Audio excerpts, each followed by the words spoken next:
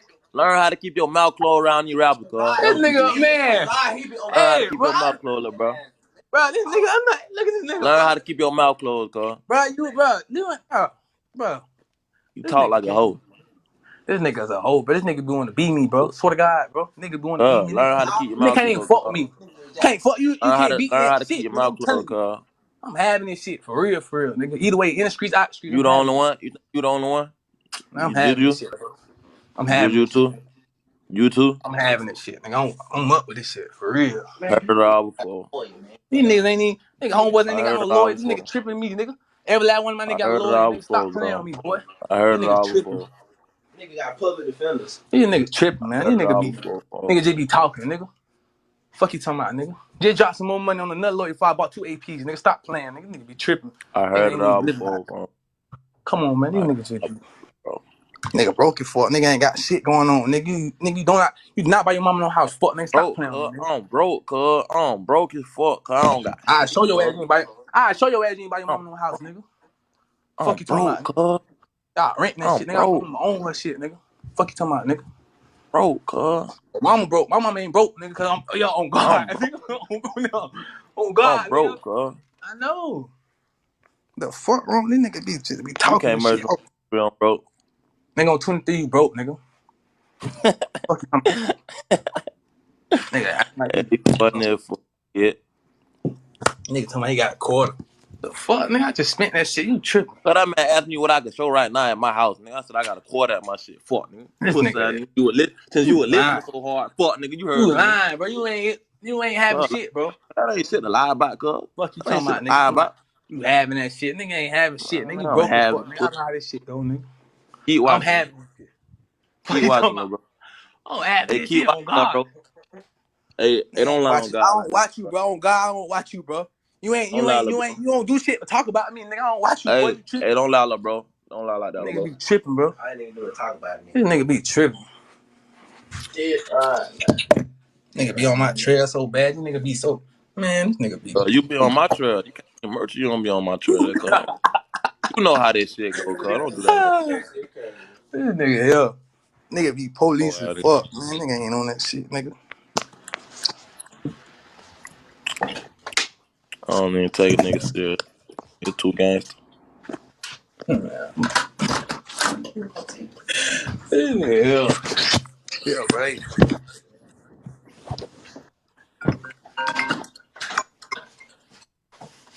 All right.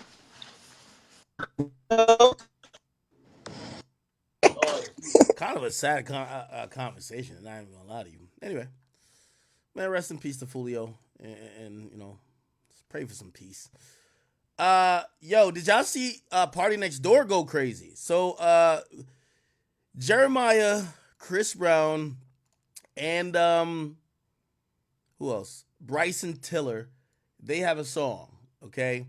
And in the new song, they shot a music video. Now they chose to feature Party Next Door's ex-girlfriend that apparently a lot of people knew was his ex-girlfriend. It's some girl named Desma. We could kind of look it up. Her name is Desma. Instagram. This is Party Next Door's ex-girlfriend. Now, by the term ex-girlfriend, I'm gonna assume they're probably on and off, and they're probably off right now, but they're probably gonna be back together. Because if he's tripping over that, I gotta imagine he probably wants to get back with her, or they're gonna get back together. Anyway, Party Next Door says, "Yo, doing videos at 34, that bitch is broke. I'm finna make these niggas cry. Bryson, Chris, and Jeremiah. Enjoy the nights of your life." Okay? Now, he was basically lashing out against the guys who put her in the video. We'll get back to looking at her, but he also sent out another tweet. I remember, I can't, he had deleted all these tweets. Part Next Door, million. He was talking about how much money he had or something like that.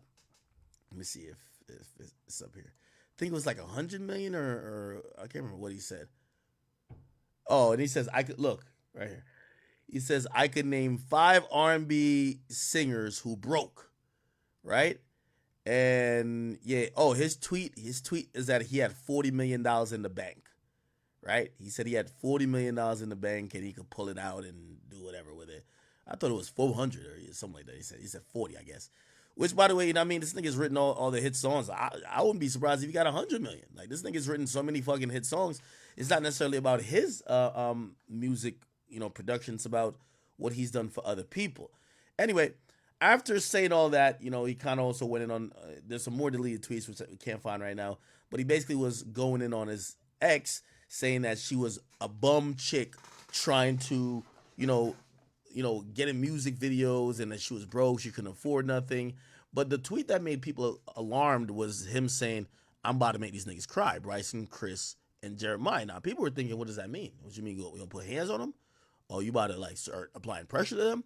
Now, I take it in the musical sense. I think that he's saying that, yo, listen, I'm about to turn up and let these niggas know, bro. I'm still that nigga, bro. Like, I'm a nigga you still don't want to play with type shit. You know what I mean? Musically.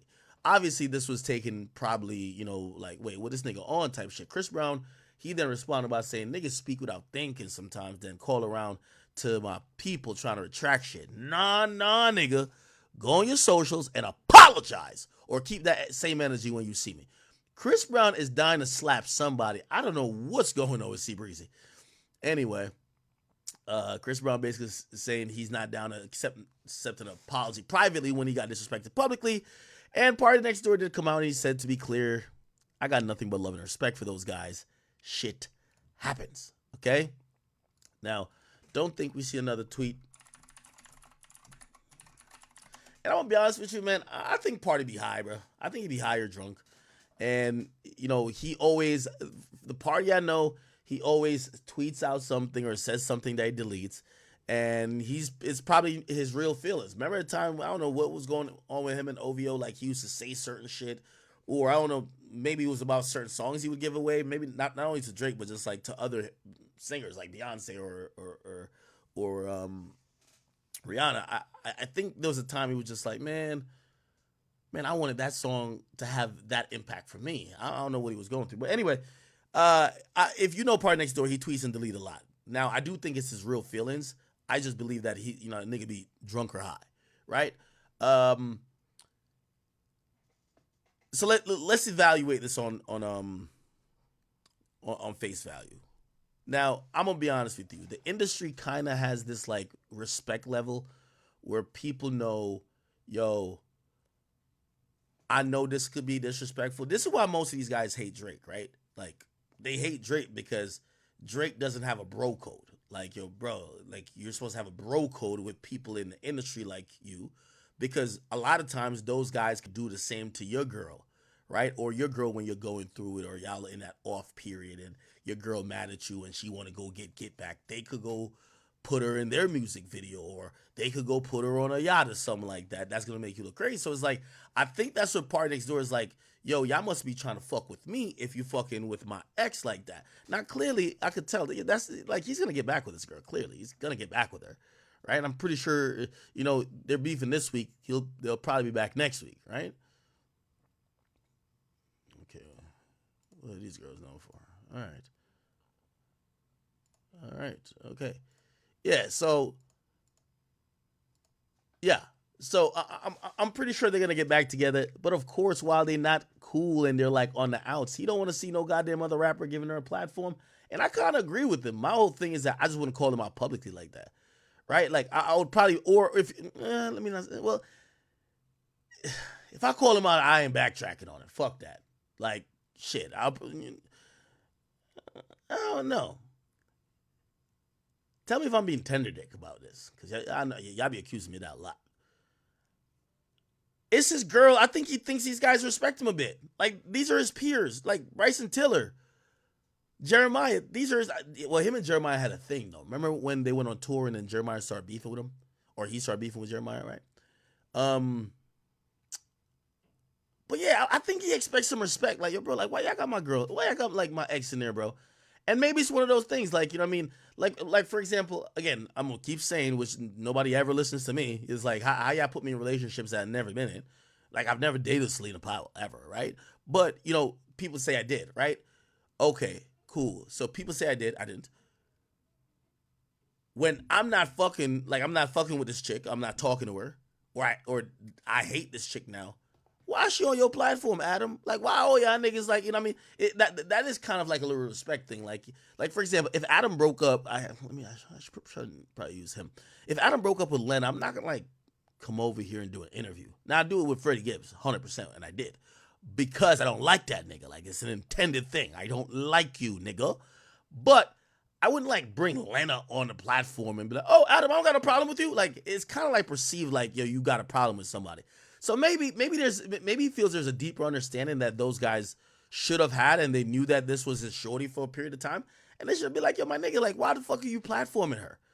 Like, I ain't gonna lie, this is a lot of men, and y'all tell me if I'm wrong, chat.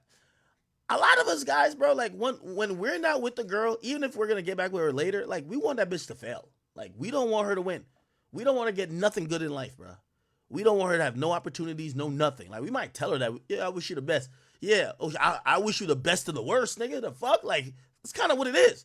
Like yeah, like he wants to see this girl go to poverty.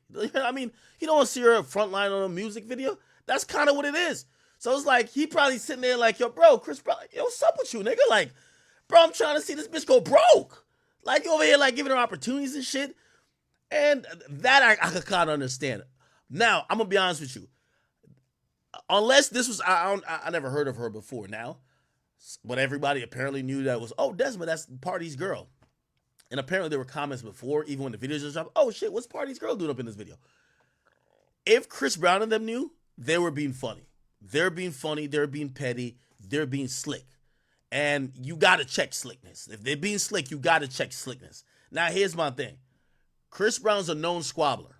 He's a nigga who's been trying to slap earth, wind, and fire out of somebody. If you ain't like that or you don't want that static with him, you could call out Bryson Tiller and Jeremiah. Well, Jeremiah, ain't he from Chicago? You might have to chill with Jeremiah.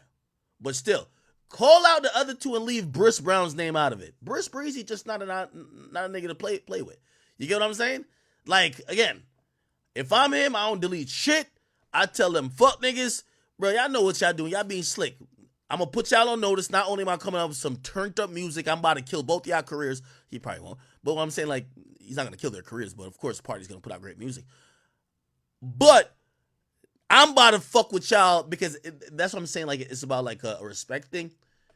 Bro, all of these girls just want to be with a rapper or a singer. They want to be with the guy. There's only a handful of the guys. So, again, if a girl breaks up with Chris Brown, or she was fucking on Chris Brown for a little bit, but they stopped fucking around, Party could probably get her. You know what I mean? Like, it's not, like, these chicks ain't that loyal to the nigga they're with, bro. You know what I mean? So, again, if I'm him, I think he's probably trying to threaten to play the same game. Yo, you know I could do the same with your girl, right? And your girl too, right? So, I don't know. But I do think the tweet and delete looks like he got punked by Chris Brown. And also makes him look a little bit tender dick because now you're down to torch relationships over some girl who you're claiming is a broke, over the hill. Like, this chick is 34, as he says.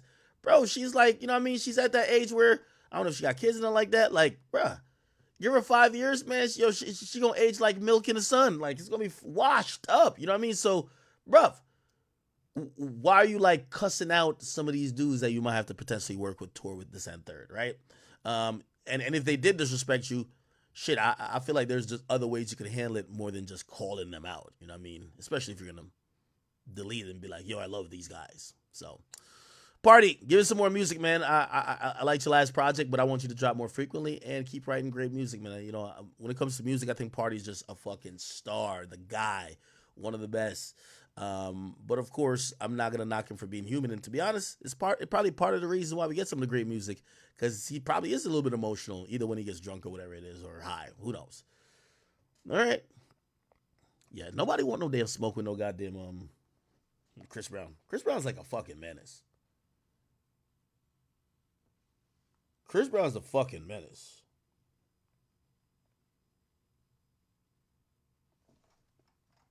Okay. Alrighty then. Who's this? All right. Somebody says, yo, Ak, hit up Drake. We need our own pop-out show. It's called OVO Fest, bro. It's called OVO Fest. All right, let me read some donations. I know you guys probably had some interesting insight to kind of add to shit. Let me get on with that. Here we go. All right. Few people. All right, I'm just reading. Somebody say, yo, these dudes are lame as fuck, shooting houses up and fighting over music.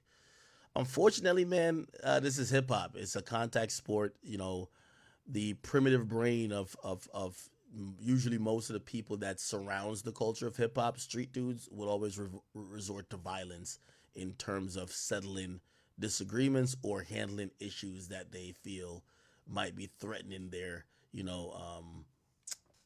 their career trajectory or success.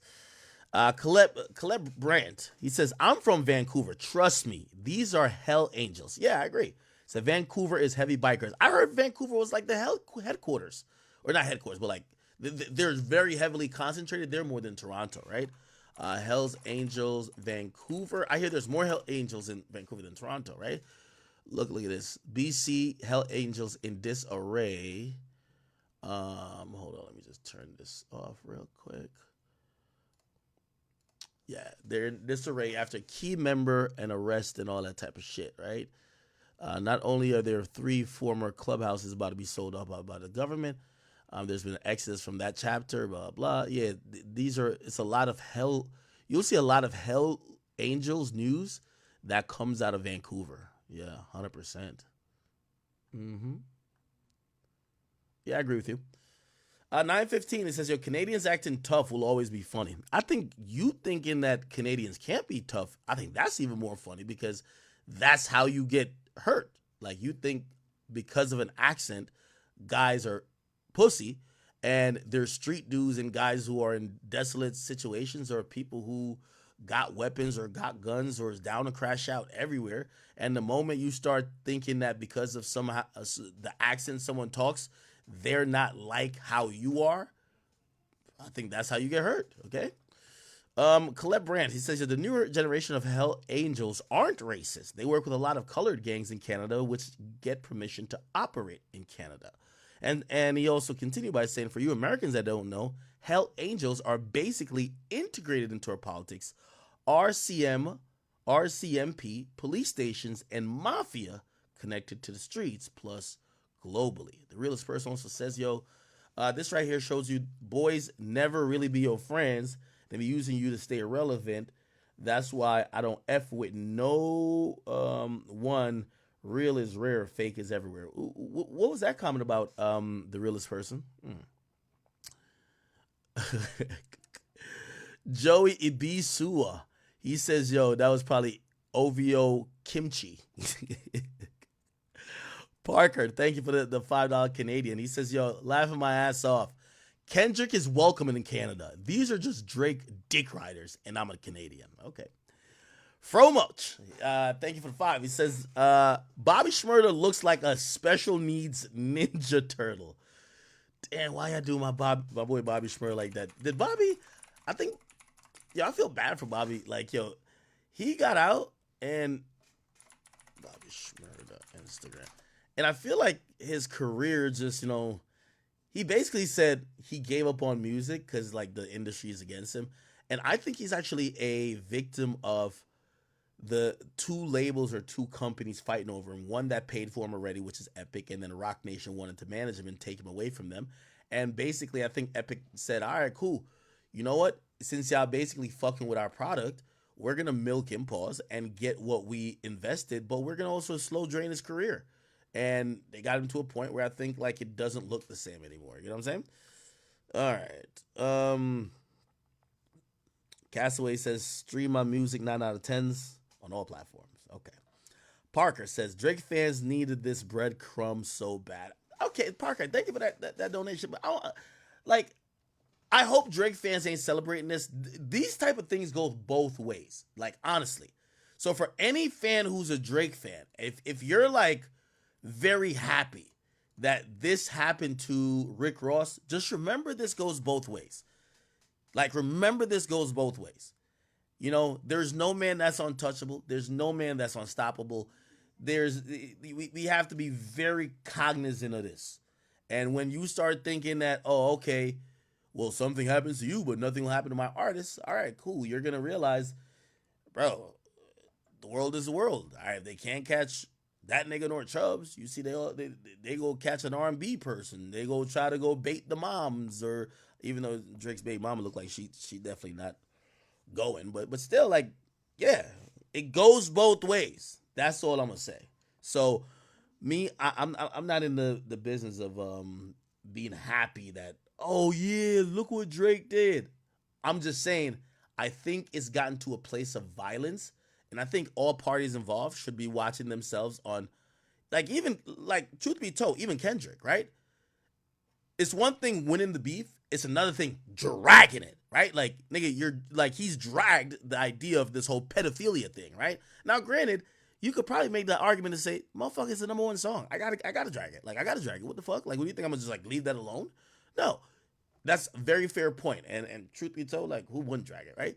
But you have to realize, because of what this song kind of represents, like, there's probably going to be things that spur from this that you're probably not going to expect. Because the people who like the song, they're going to be like, it's just a song. To the other people who feel like they're being affected by the song, or, yo, whatever. You know what I mean? Like, never know. Like, also, he mentions people's names in the song that aren't rappers. Like, Chubbs ain't a rapper, nor is Baca. You know what I mean? Again, you don't know where these things are going. And once violence gets introduced, it a lot of times it feels like the only appropriate response is it stops being about words and it's all about violence, right? It's just a matter of when and where. So let's just, Parlay Jesus, he says, wax a fed. Dark Shadow says, hey, could you react to AJ from Discord pressing Neon for some bread? What?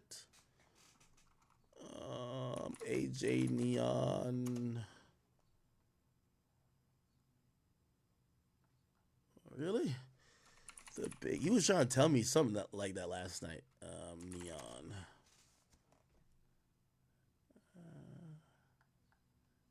Where's the clip?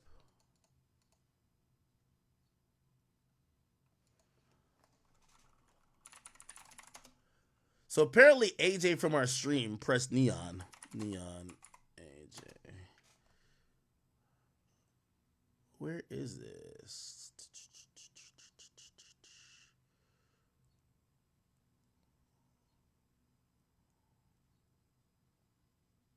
How do I find it?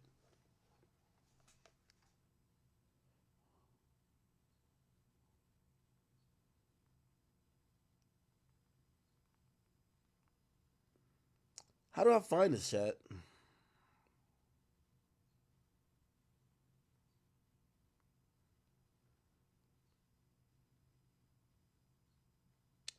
Okay, it's called the Ray 01.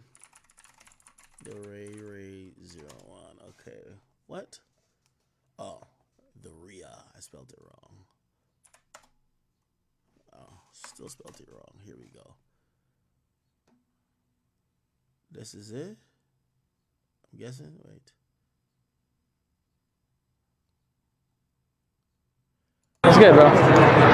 Something about privately, bro. Can you? Oh, it's good, bro. Something about privately, bro. Can you? I mean, I got a stream, bro, but. Yeah, bro. I told you about it, brother. What's wrong? I told you about it. In the car. Bro, he's trying to get money, bro. What the fuck is going on, bro?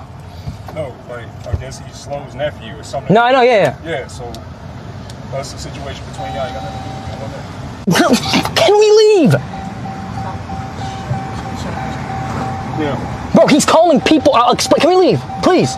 Please, bro, I'm begging you. Oh, shit. Fucking hell, man. I really wish you'd listen, bro. Fucking hell, dude. What happened? I'll explain it. Just go. I'm sitting here with you right now. Explain it. God, bro. Wait. Slow ran him off the block? No, yeah. Yeah, so. Well, AJ, I mean. That's the situation between y'all. You got nothing to do with that. Can we leave? Yeah. Bro, he's calling people. I'll explain. Can we leave? Please. Please, bro, I'm begging you. Fucking hell, man. I really wish you'd listen, bro. Fucking hell, dude. What happened? I'll explain it. Just go. I'm sitting here with you right now. Explain it. God, bro. This right here is how shit happens like it happened the other day, bro. This right here. Yeah, he's calling people to come to where we are. Guess what? I don't give a fuck. I got people right there.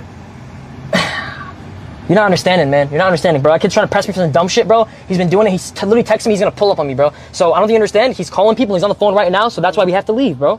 I've been trying to tell you. You're sitting out there talking. No, you didn't. See, if you got somebody in the city that somebody's trying to press you, you're supposed to tell me that. You're supposed to tell me that. I keep telling you, bro, stop trying to compartmentalize everything. Tell me everything. I'm not on a need-to-know basis. I need to know everything.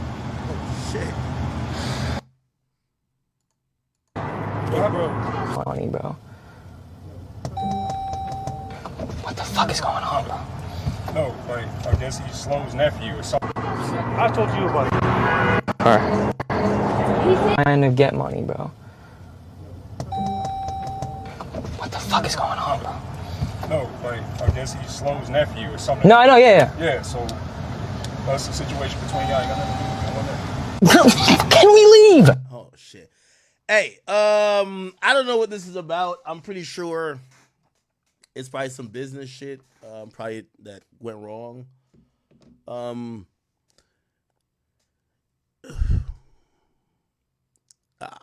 gonna give Neon some I think valuable advice. Neon, you should take a look in the mirror and figure out who you are and what you want to do. From what I've been told, and I've just heard stories of this guy worked with you or that guy worked with you and they were promised to cut off of this or you were had to give them money. And the reason why I say take a look in the mirror and figure out who you are is because the things you're wanting to do, it's coming with people almost extorting you. I won't call it extortion because it's kind of business. These guys are agreeing to help you with things, give you in positions. You're not rolling to the hood by yourself. I remember looking at the video where you were in the hood, and I'm like, why is he there? If that's what you want to do, you want to be the guy who's streaming, walking through the hood for maybe views, yeah, you're going to have to pay some people.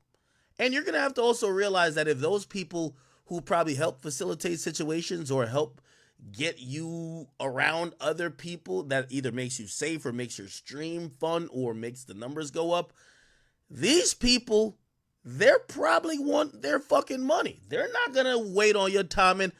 And when you deal with street people, they're going to start dealing in ways like you see this. Fuck an invoice. I'm pulling up on you. Now, I've heard other people that claim they owe you money or that you owe them money. And again, your business is not my business, but you know, I'll start this and end this by saying you gotta look in the mirror and say who you are. If you're the kid that wants to go to the hood or wants to go hang around certain people, you are where Aiden used to be when he very first started streaming in terms of access. You got to pay for it. So again, I would tell a streamer like you, bro, I think your audience likes you, not about you going to the hood, not about who you're with. They like your personality. You're nerdy. Like, a lot of them are nerdy. Like, it's cool. Like, bro, it's cool. Like, you know what I mean? Shit, I have my personality. Some people, like, my audience likes me for my personality. If you're trying to be something that you look in the mirror and that's what you want to be, understand it comes with a cost. So again, if niggas is saying you owe them money, I don't know the nature of your business, but you should look to sort that out as quickly as possible because not everybody takes being owed money the right way. Like, you could owe some people money, they try to sue you. You could owe some people money and they try to slap the shit out of you if you don't pay them immediately. Again, I don't want to know. I don't even want to get into your business, and I don't even want to ask AJ. I don't even going to bring him on the stream for him to talk about this. But I don't want nothing to happen to Neon, and Neon seems like a cool guy, man. But yeah, again, here's the thing: when you lay in bed and start doing business deals with certain people, this is what comes with it. It is what it is, right? Okay. Hey, I see some people saying, "Yo, let's watch the 616 in LA breakdown." It's a very long breakdown, so I don't know if you guys want to watch the whole thing, but we can. The only thing I'll say to y'all is, I did learn something new. Like, I learned that the first part of the song, 60 in LA, is actually like is Kendrick is rapping, and I learned this from What's the Dirt. Yo, Kendrick is rapping in Drake's you know, he's rapping from Drake's perspective for a short while.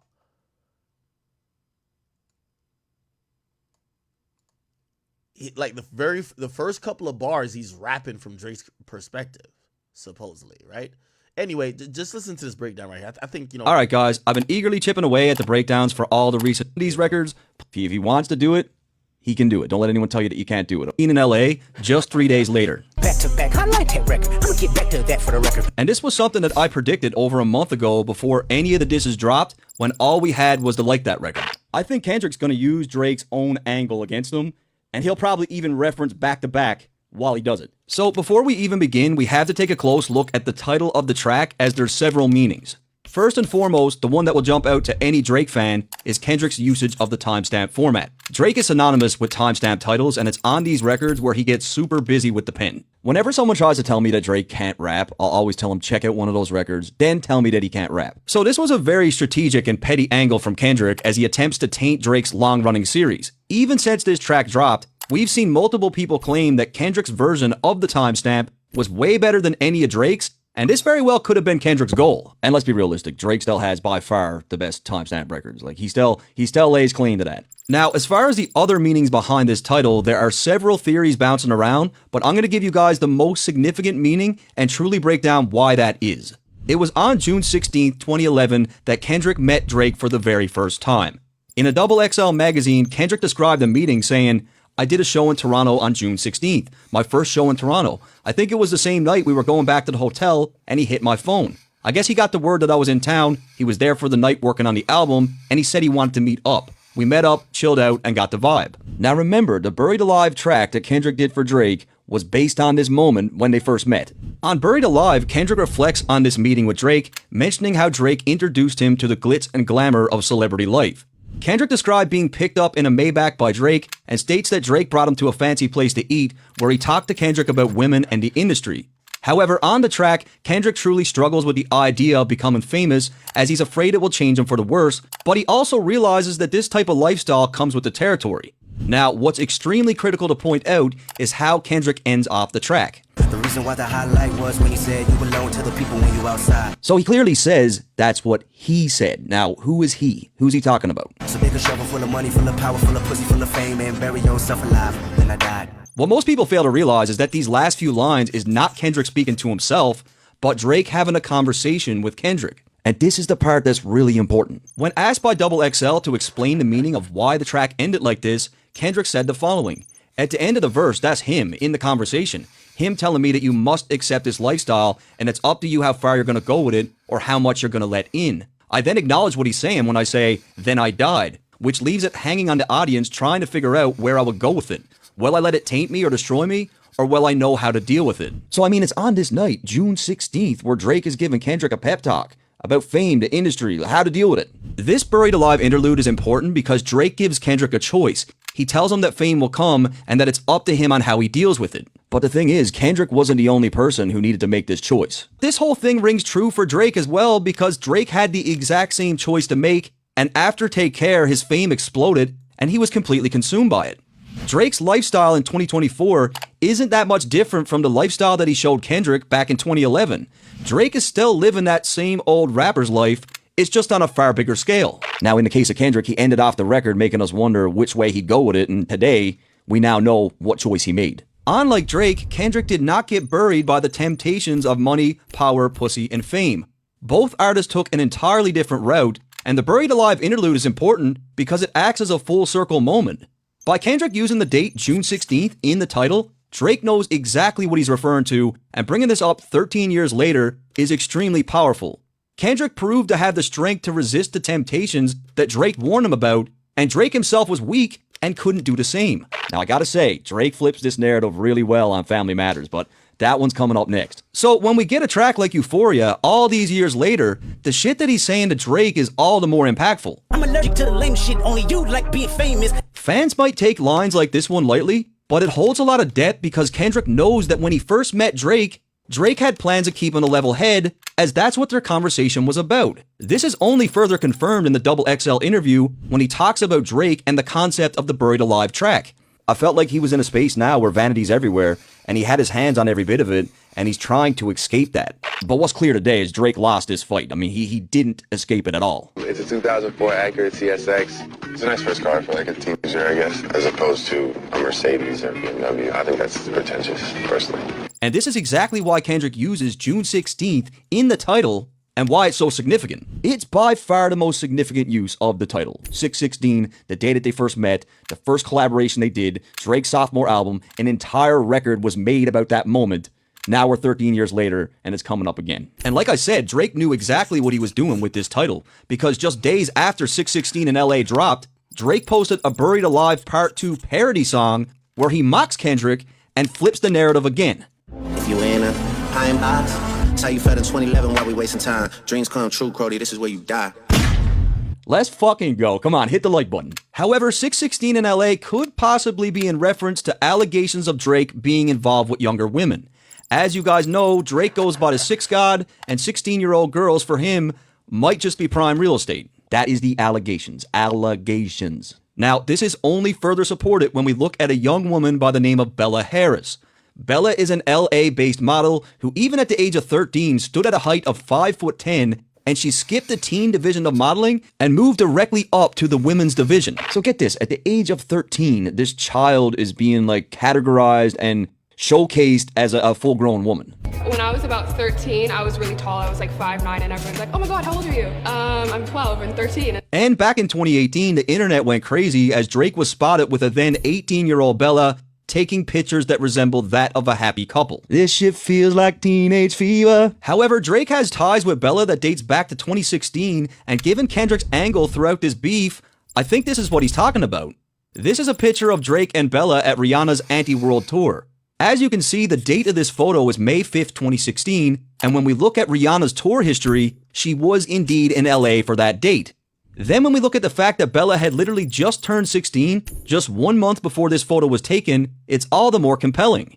616 in LA, Drake the Six God was indeed with a 16-year-old girl in LA. And I mean, Kendrick said he had 5 more diss tracks in stock, and I believe him. I think he was about to get far deeper into this shit, had this thing kept going. Furthermore, Kendrick dropped the record at 6:16 a.m. Pacific Standard Time, which is 6:16 in LA.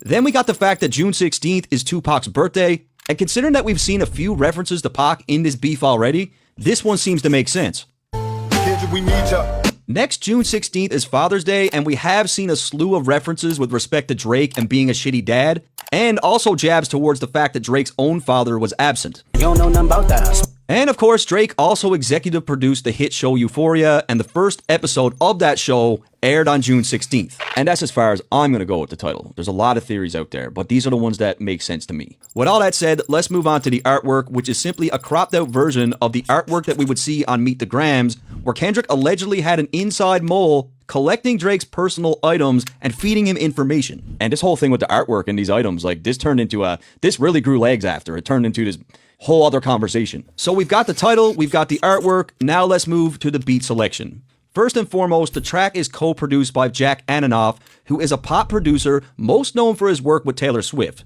This is likely a troll on Drake's previous claims on Taylor Made, where he insinuated that Taylor Swift had all this power over Kendrick. Now, what I feel Kendrick is really trying to drive home here by using this producer is that just like the culture of hip-hop, even high-level people within the industry itself do not like Drake and are more than happy to help bring him down. I think Kendrick's just leaning into it. Like, yeah, I am friends with Taylor, and she's co-signing this diss. She doesn't like you. Her producer doesn't like you. Nobody likes you. Like, this is a tailor-made diss for you. The instrumental samples Al Green's song What a Wonderful Thing Love Is, and Drake's Uncle Teeny Hodges is credited as playing guitar on that record. However, what makes it even more impressive is the fact that Kendrick sampled Teddy Pendergrass on Euphoria, and now he's sampling Al Green, and they both had an album together called Back to Back Hits, feeding even more into Kendrick's claims that he was going back to back on Drake. And people say that Kendrick fans are reaching all the time, but this is clearly thought out. I mean, these records were very, very well planned. With all that said, we can now finally get into the lyrics of the song. Actually, I'm just kidding. No lyrics yet, because did you hear that noise? Like, what in the fuck is that? People were claiming that this sound was from the V12 liposuction machine, which was something that Kendrick referenced on Euphoria, but when you really listen to that machine in action, it doesn't sound like this at all. And the main reason why this video took so long is because I got extremely subject stuck on finding out what the sound was. First, I thought that it could be a money counter. I thought maybe it's a lie detector test. Then I was thinking it was one of those old 16 mil projectors. Then I was thinking maybe it could be a life support machine.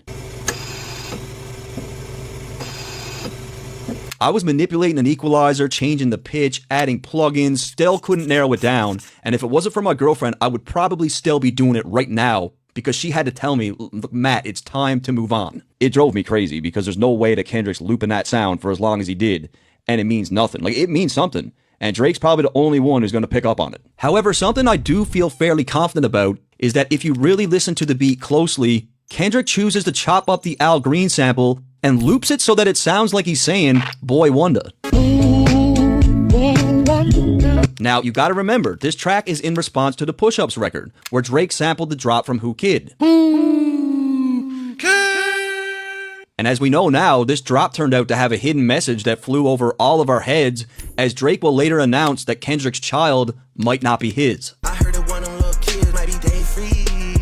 And for that reason, I feel like it's on this track where Kendrick is using one of Drake's close producers to also send some sort of message. By using this little sample, I feel like Kendrick is trying to get inside Drake's head to cast doubt on who the mole could be in his camp. Drake commonly refers to himself as the boy, and in this case, I think Kendrick is asking Drake to think. Kendrick got the boy wondering, like, I wonder who's leaking all my info, I wonder who's the mole, like, boy, I wonder who's doing all this shit. It's survival.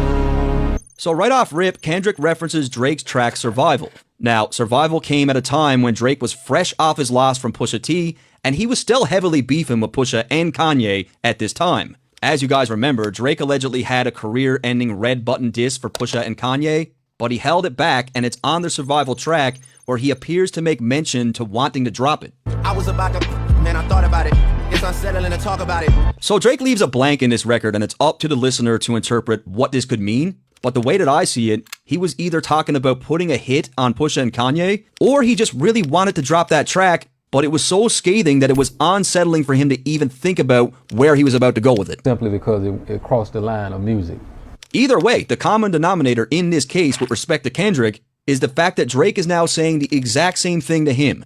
Again, Drake is making claims that he has some lethal secret, threatening to drop it. This ain't even everything I know, don't wake the demon up. However, Kendrick's own senses are telling him that Drake is lying, as he claims that he thinks, smells, and sees the bullshit coming, and just like the alleged held back Pusha diss, Kendrick claims he sees no fire. I feel like he's saying, you were bullshitting then, now you're trying to pull the same stunt again, you're full of it. Off-white Sunseeker had the marina, fuck a phantom, I like to buy yachts when I get the fever. So right away here, any seasoned Drake fan will tell you that when it comes to timestamp records, Kendrick is clearly matching Drake's subject matter stylistically. Is there more to life than going on trips to Dubai? Yachts on the 4th of July, G5 soaring the skies. I roll big body, wide body, Calabasas, road wander, sun shining, wax tires. But here's the thing, I don't think Kendrick's rapping from his own perspective here at all. I think he's rapping as if he were Drake. 13 years ago, Kendrick ended off the Buried Alive verse speaking in the perspective of Drake, and I feel he's now circling back to do that again. Off-white Sunseeker had the marina, fuck a phantom, I like to buy yachts when I get the fever. So, rapping in the perspective of Drake, he says Off-White Sunseeker. Now, this would be in reference to one of Drake's close friends, Virgil, who not only had the designer brand Off-White, but also, during a 2022 Louis Vuitton fashion show, the background music for that show was an album by Tyler, the Creator, called Sunseeker.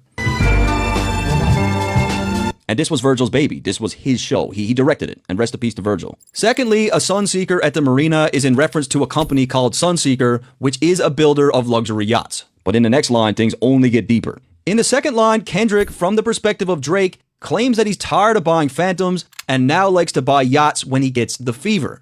First and foremost, you gotta think about this. Kendrick does not rap about flaunting a lavish lifestyle. He doesn't own a yacht. He's not one for buying yachts. This is just so far outside of the subject matter in his music and what he represents And that is because he is rapping as if he were Drake. I don't believe that this first chunk of the verse is from Kendrick's perspective at all. A Phantom is a model of car from Rolls-Royce that Drake not only owns multiple variations of, but he's mentioned the Phantom in at least 10 different tracks over the years, maybe even more. Now I'm in the Rolls with illuminated angel. All my Rolls Royces got a different body facts. Bought a white ghost, now shit is getting spooky. Leg hanging out the Phantom. However, Kendrick is painting it as if the Phantom is no longer scratching the itch for Drake. He needs to go bigger, which is exactly what he did when he rented the Ocean Corel yacht in 2022. No one will say for sure how much Coral Ocean is worth, but I can tell you it's well north of $100 million. When Drake rented this yacht, he was going all over the place. Like, he was traveling everywhere. Now, here's where things take a turn and get a lot darker. Following up on his previous line about yachts, he claims that he likes to buy yachts when he gets the fever,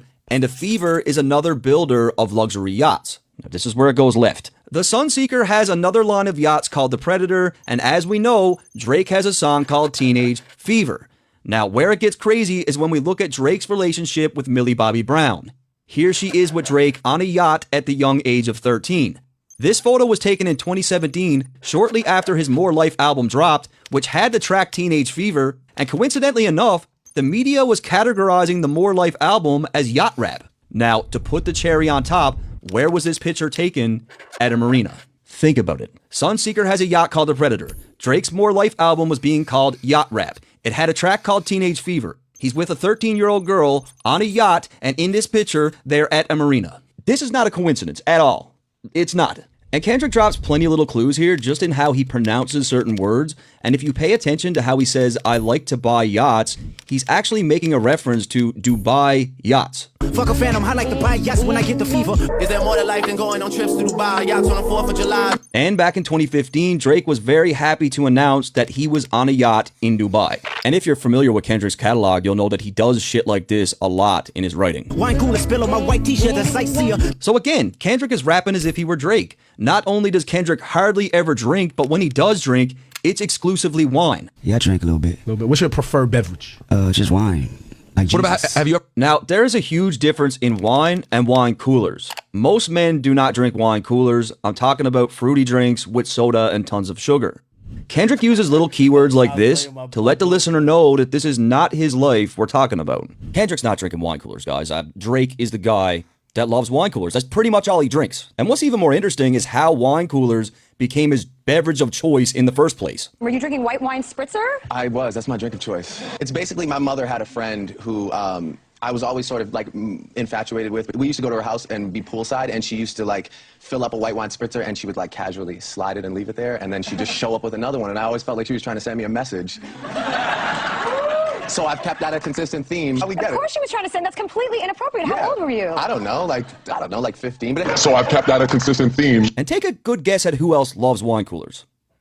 Teenage girls, right? And coincidentally enough, with respect to this line, a 17-year-old Madison Beer attended Drake's Memorial Day party in 2016, and she shared the following story. I met him actually like 2 years ago at his Memorial Day party. Funniest thing about Drake is he drinks wine spritzers. Like, that's all he drinks. I was like, can we go to the bathroom in your room? I was like, I just really don't want to wait on this line. And he was like, yeah, of course. And this girl had like a vodka cranberry or something in her hand, and she tripped and fell and spilled all over Drake, like all over his like white sweatsuit. At this point in time, Madison had just turned 17 2 months prior, and this only acts as further proof that Drake seems to allow much younger girls at his parties. Madison claims that Drake loves wine coolers, and then states that someone spilt the drink all over his white outfit. Kendrick seems to have been gathering this information about Drake for a very long time, and on this track, I feel like he's sending subtle reminders that most of us wouldn't catch. Fun fact though, his house that he has a bathtub that is literally the size of this room. And it's gigantic and so dope. I was like sitting in it. I was like, can I just lay here and like chill? I even found some footage of this exact Drake Memorial Day party where you can tell that the women in attendance, to me, don't really look like grown women. I mean, come on, guys. Like, I'm a fair man, but like, I'm not even assuming here. Like, these are clearly teenagers, right? And when he talks about wine coolers, he's talking about shit like this. Following up on the previous line, Kendrick writes for Drake by calling himself a sightseer, which is exactly what Drake was doing in 2022 when he rented that $50 million yacht. Here he is in St. Bart's at a New Year's Eve yacht party, and what we can easily conclude about this party is that teenage girls were definitely in attendance because there's clear evidence of this happening. I got back from St. Bart's on Monday. Basically, it was an after party that we got invited to. It was on the Vava. So many cool people there. We He talked with Drake for a little bit. This girl was born on February 5th, 2004, which would mean she was only 17 years old during this yacht party. I was just in St. Bart's with Drake and that 150 supermodels in it. And I think that Kendrick knows something about these parties. I do. Trifecta, money, morals, and culture, that's my leisure. In the second line, Kendrick says trifecta, money, morals, and culture, that's my leisure. And again, this has nothing to do with Kendrick as he continues to rap as Drake here.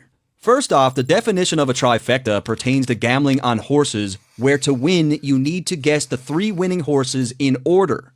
That means that in the case of this line, money would come first, morals would come second, and culture will be last. This is how we can easily rule Kendrick's own perspective out, as money is definitely not his first priority. Again, it's little things like this where it's clear to me that he's not rapping from his own perspective here. Really, money really don't make me, I'm learning that now.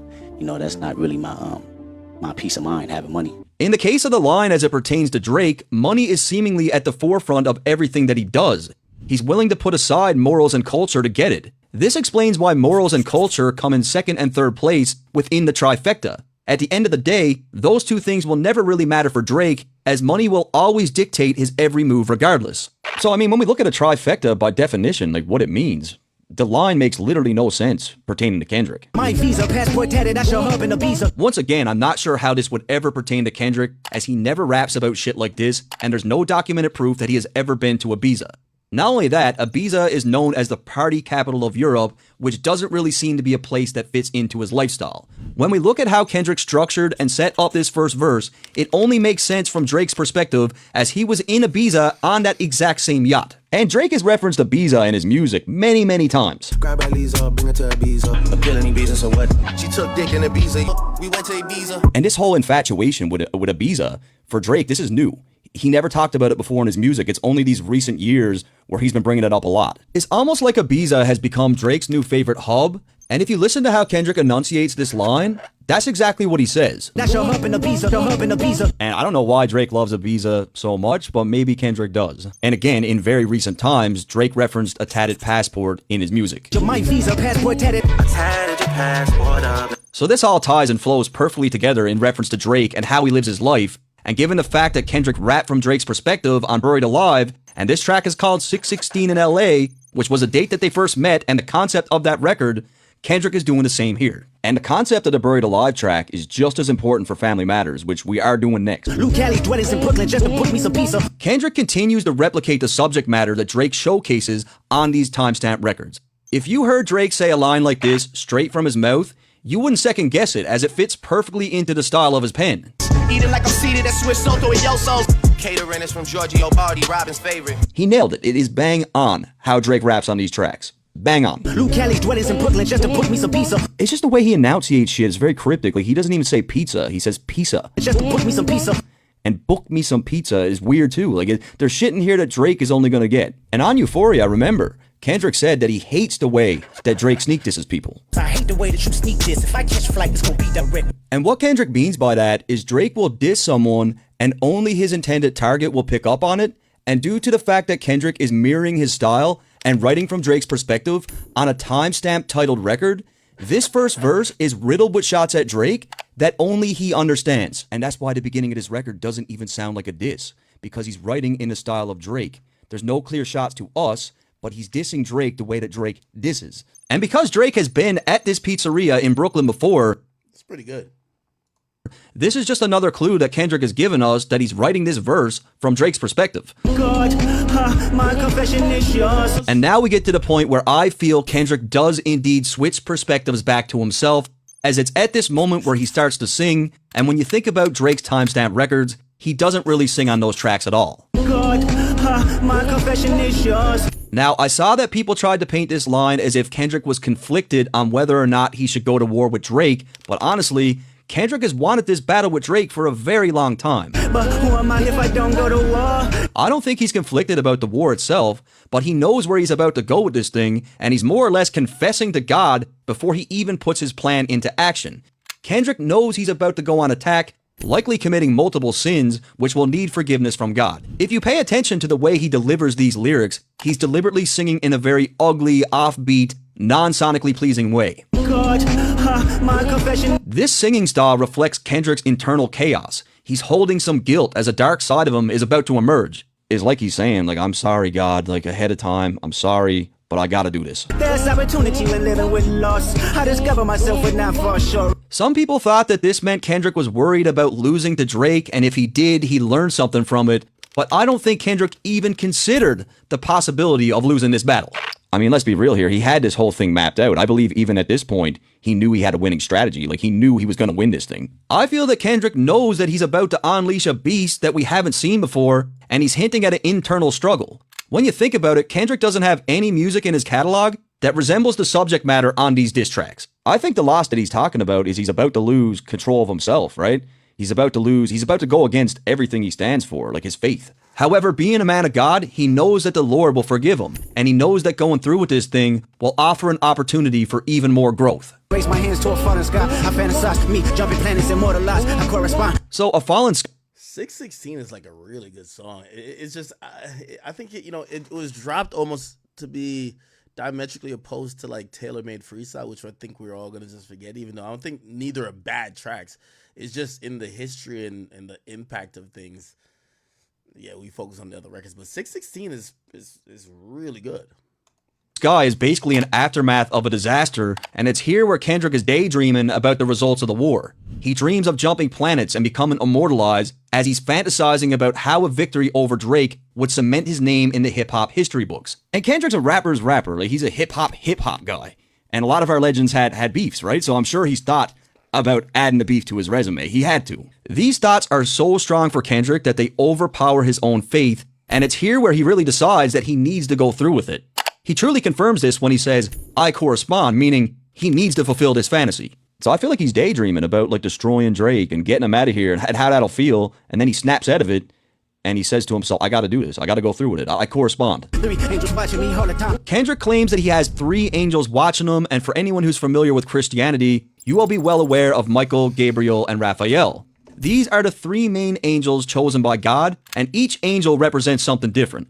Given the fact that Kendrick knows he's about to embark on a journey that's testing his faith, he knows that these 3 angels are with him for guidance on the mission. And guys, he pretty much confirms this by bringing up some of these angels later on in the track. Outside of this biblical reference, in 2013, Kendrick lost 3 of his close friends, Chad, Pup, and Braze. He mentions these guys on multiple songs, but on a YG record, he makes reference to all 3 of them. From what I could gather, he was really close with all 3 of these young men, so it's very possible that the 3 angels is with him is these guys too. So coming off his Euphoria disc, Kendrick painted Drake as a deadbeat dad. Kendrick states that Drake is not instilling the same family values as he is, and in this line, he confirms that putting his kids to sleep with a prayer gives him 100% peace. This is all he seems to need. With Drake's kid, it's almost like he wants them to be just as famous as he is. Like almost like the Kardashians' kids or something, right? Where he's all up in the interviews, he's in the music videos, he's all over social media. Whereas Kendrick, you're hard pressed to find even a photo of his kids. It's just 2 different parenting styles, we could say at a minimum. Tell me who gon' stop me. I come from love. Kendrick makes a reference to himself as he moves with love, strong morals, and integrity, and by All right, I think you get the majority of it. All right. Roddy Ricch actually did an interview recently, and he talked about hearing the Not Like Us record before it dropped. With Terrence Martin. Yeah, man. Competition with yourself and your work. Let me see. Felt like I had nothing at the same time, man. Like I had a house in a situation, whatever it may be, before you realize, like, man, this ain't it. Yeah. This. Okay. You know, yeah. You had these young producers that we working with, and come on. You know what I'm saying? So just you saying no, like, nah, I listen. Because at some point, man, we think we know it all. Man. Yeah. It's bigger than just me, man. Like, if I can use my platform, my albums to show and just want to get better every day. That was for us. I'm still tripped out. I'm seeing 3 different walks at the same time. Yeah, man. Nigga understand that. That's 3 different walks, 3 different. Yeah. You know what I mean? And the hand slaps and who was actually on stage and who in the audience. You know what I'm saying? Get on this mic and I can tell people, man, fuck this place up. You know what I'm saying? Yeah. Or I can spew something in the streets that feel. Yeah. And it could be in like for. But a lot of people aren't gonna understand that because they're not where we from. Right, You know what I right. mean? Gotcha, They're not where we gotcha. from. They think like that. Yeah. Okay. You know, Pluto and Metro, them like that's like my, Did you know it was coming? They on my Mount Rushmore. Gotcha. I knew it was coming. We heard, you know. Oh, here we go. Yeah, that was for us. I'm still tripped out. I'm Yeah. just seeing 3 different walks at the same time. Yeah, man. Nigga understand that. That's 3 different walks, 3 different. Yeah. You know what I mean? And the hand slaps and who was actually on stage and who in the audience. come on, You know what I'm saying? come on. Yeah, for those that know, we know what we had a chance Mike to said- do. You know, and then whatever somebody else got out of it, you got that. That's beautiful Yeah, too. and that's cool. That's beautiful. cool, but that Hey, was man, one of them ones. When you first saw or when you first heard, and it's crazy because we say the Kendrick verse again. Mm-hmm. You know what I'm saying? When you first heard the Kendrick verse and you hear, Dot coming and you're like, okay, what's going on here? When you first got Which one? introduced to Which like one? that. Like that. Yeah. Okay. You know, Pluto and Metro, them like that's like my, Did you know it was coming? They on my Mount Rushmore. Gotcha. I knew it was coming. We heard, we talked. So I knew it was coming. I just didn't know what it was. Right. I didn't know what it was. So, we was at where was we at? I think we was at Larrabee when we listened to Future's album from front to back. Mm-hmm. But Was that verse on there? Oh yeah. Okay, gotcha. Yeah. So, we listened to it and we knew we had to strap our boots. Right. I mean, And then we see the back and forth. You know what I'm saying? Yeah. And did you enjoy, and not enjoy like, oh, we killing it, but did you understand what that was when it was with Drake and when it was with Kendrick? Did you know like, okay, there's something going on here. There's a movement here. What it was for hip hop, man. You had two of the biggest guys, getting in the ring and boxing. Real sports shit. You know what I mean? And I think it was beautiful for the culture. Yeah, man. I think it was beautiful for we never had that. You know what I mean? We never. I mean, not never, but we ain't had that in recent years. Yeah. In recent years, and we haven't had it like that. You know what I'm saying? Nah. Yeah, and it just felt intended. Like it just felt a little different. And you had 2 people that's on top of the game, on top of the world. Right, you know what I'm right.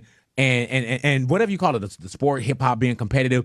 You saw it go back and forth. I've seen it get real crazy before back in the past. Right. And then you just went.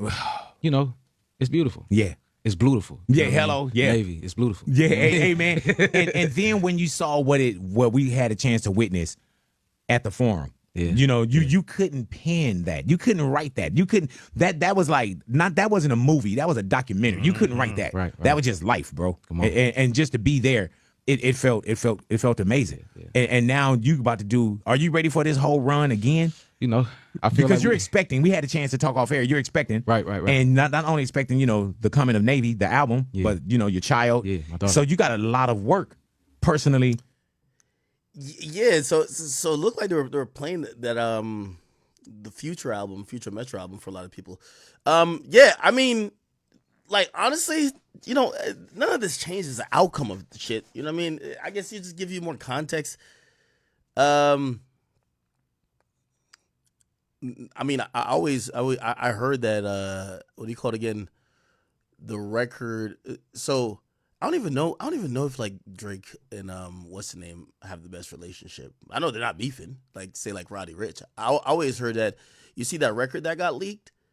I heard Roddy wanted to put out that record. You remember this record? Drake, Roddy Ricch.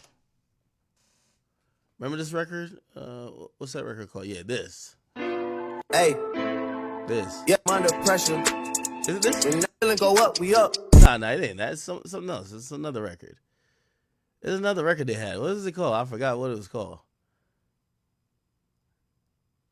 It was Drake and Roddy Ricch. Is it this? Jumping on pet with a ceiling. Drake, Roddy Ricch. Oh, In the Cut. I think it was In the Cut. That's what it's called. Yeah. Yeah.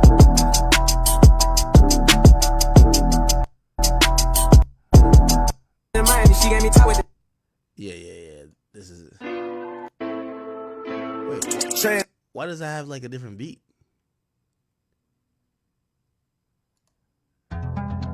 Trendsetter, Ben Frank, get her. Yeah. With whatever. Yeah. Anyway.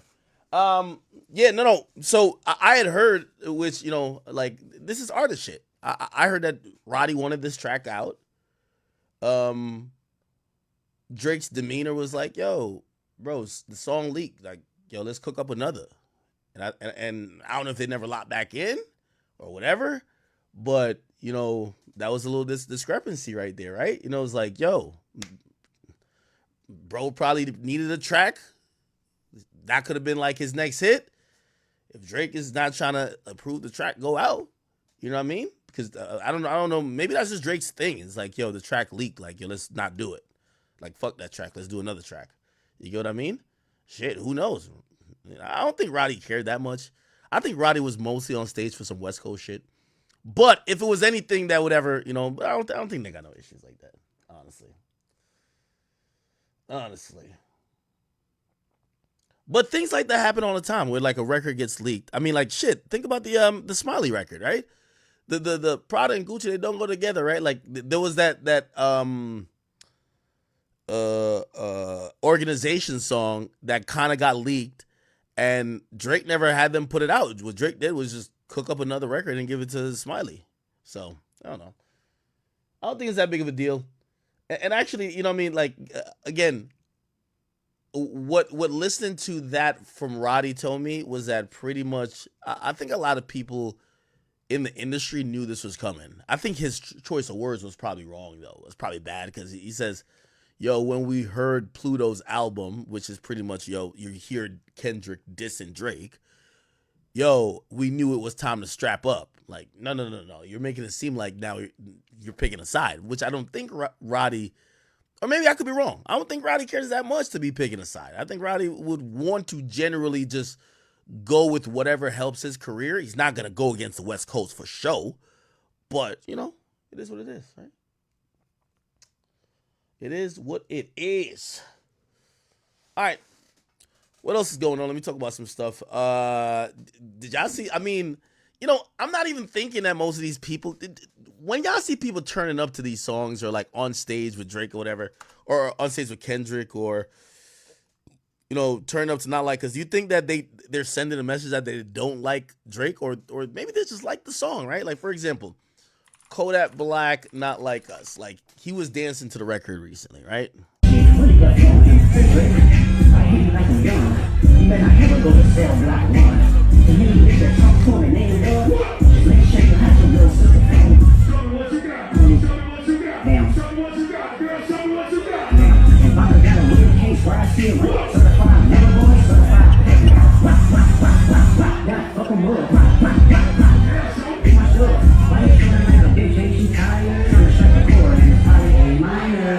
I gotta imagine that. I think a lot of people just turn up to this song because it's hot.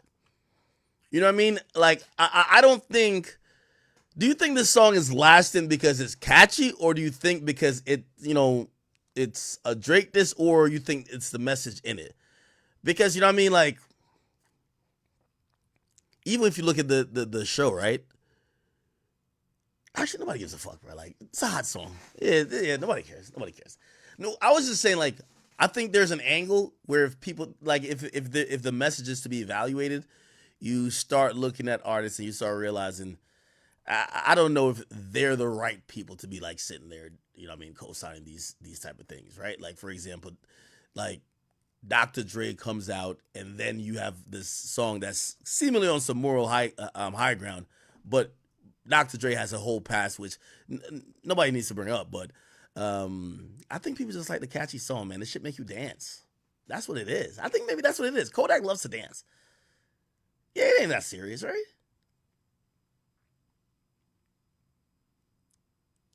Yeah.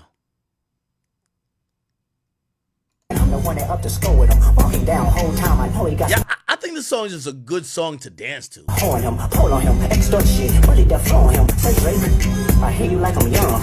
You better not ever go to Cell Block 1. To any bitch that talk to him and they in love. Just even when Chris Brown was dancing to it, I don't think Chris Brown don't fuck with Drake. make sure you hide your little sister from him. Show me what you got. Show me what you got. Now. Show me what you got, girl. Show me what you got. Now, and Baka got a weird case where I see a rap. Certified lover boy, certified pedophiles. Wop. That fuck 'em up. Wop. Yeah, so. Do my stuff. Why you trolling like a bitch? Ain't you tired? Trying to strike a chord and it's probably A minor. Kodak lost a lot of weight, by the way. Man, I'm the one that up to score with him. Walking down whole. Yeah, he did lose a lot of weight. Or maybe I'm just out of touch. Look like he's been skinny for a while. Like, he fluctuates in weight a lot. Okay. All right. Oh boy.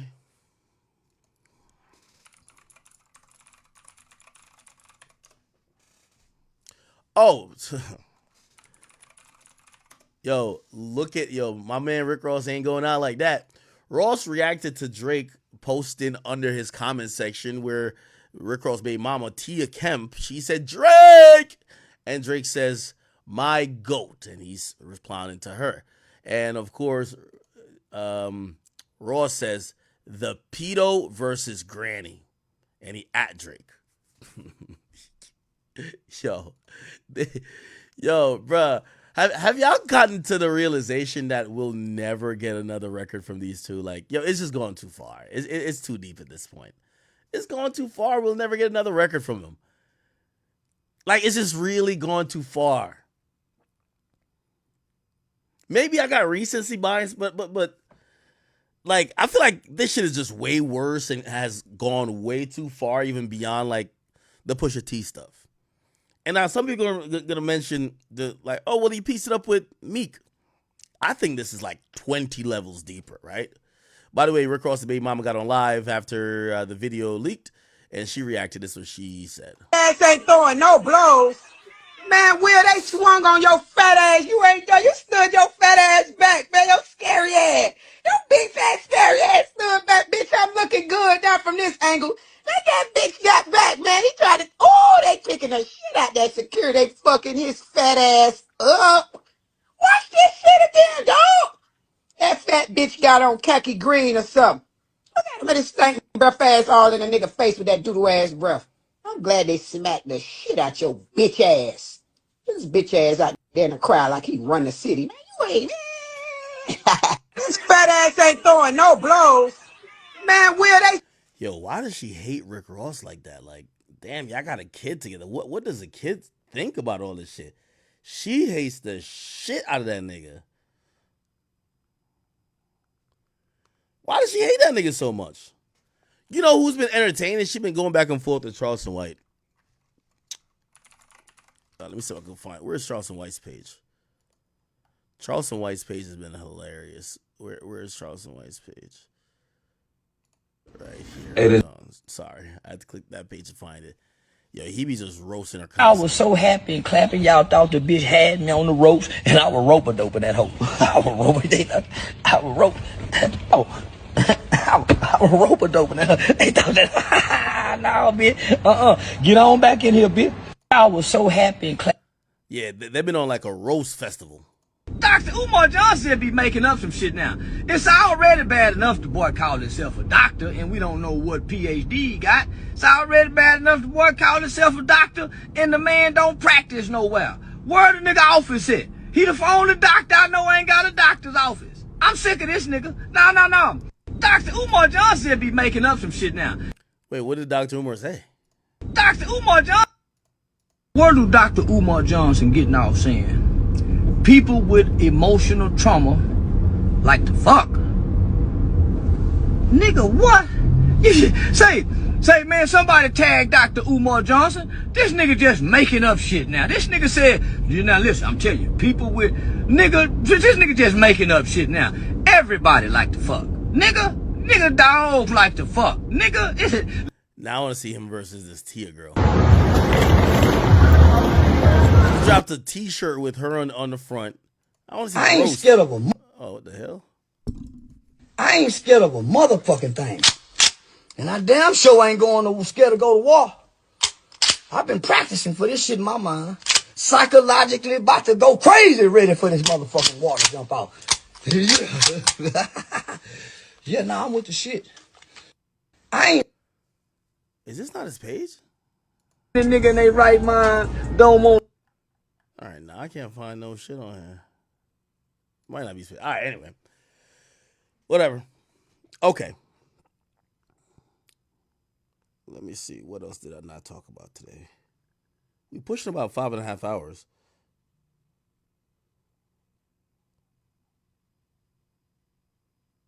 I'm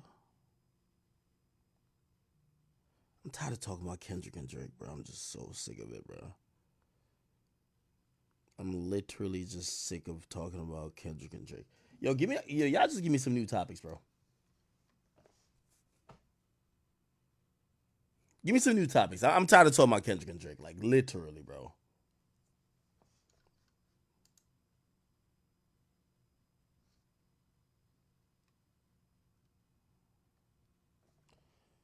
Fulio is not still alive, man. Go back to that Drake video. Y'all was enjoying that? I mean, we could watch the rest of it.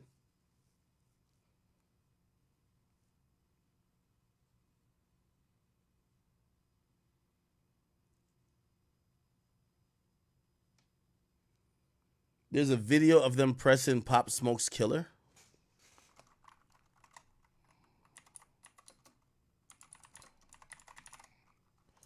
Wait, Meg Thee Stallion did a Shannon Sharp interview? Oh, she ain't talk about Tory at all? Grew up listening to, I must be, because I feel like there's nothing wrong with getting suggestions. When my mom was alive, my mama and me used to go back and forth. I do. Yeah, if I ain't in the car, you don't see the car. It again, and I'm like, what? Why you don't hear me? Like, I'm speaking very clearly. Oh, she don't talk about Tory. All right, next. So yeah, Pop Smoke's Killer supposedly got pressed. This This nigga's a fucking kid, nigga. I bet you I'm somebody, nigga. All right, hold on. Let me see if I can find the better content. So apparently there's this whole thing about who's gonna interview Pop Smoke's Killer, bro. I can't do nothing about it. It looks like Adam is putting that into motion. Between Adam, Vlad, and some other people, they're gonna interview him. I guess some people are interested in like what happened. I guess that comes with the sacrifice of platforming this kid, and you know he's probably gonna take this and run with it and get some type of career. Anyway, I guess he's been talking to people trying to have some type of, I don't know, like negotiation for them to go on his stream, or go on like interviews with them, and essentially, let me see, Gina. I got a couple people I gotta add up here, and we gonna figure this right out. Hold on, let's say that at y'all. Just say that over here, y'all. Yo, really, that's him right there. Yeah, that's bro. That's yeah. Yeah, well, yo, bro, you want to I don't know if you introduce yourself as you on the New York side now. I'm gonna play it. I ain't even going through that. First of all, I'm gonna start respectful. Rest in peace to Pop Smoke. My son passed, and he real fast. You nigga, I hope you die, nigga. I hope you die. Yeah. Narrate, you know. Let's Turn get your that. camera on. Let's get to that. Yo, hey, yo, you can hear me, brother? Yeah. Yo, listen, first and foremost, hold on, they going crazy in the comments right now. Yeah, I see.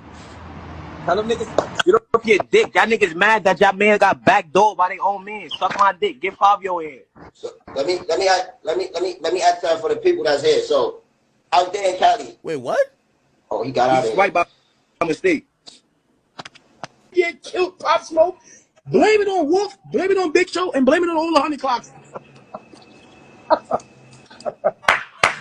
Tell me that he did it. It's okay. This is just like a lot of goofiness.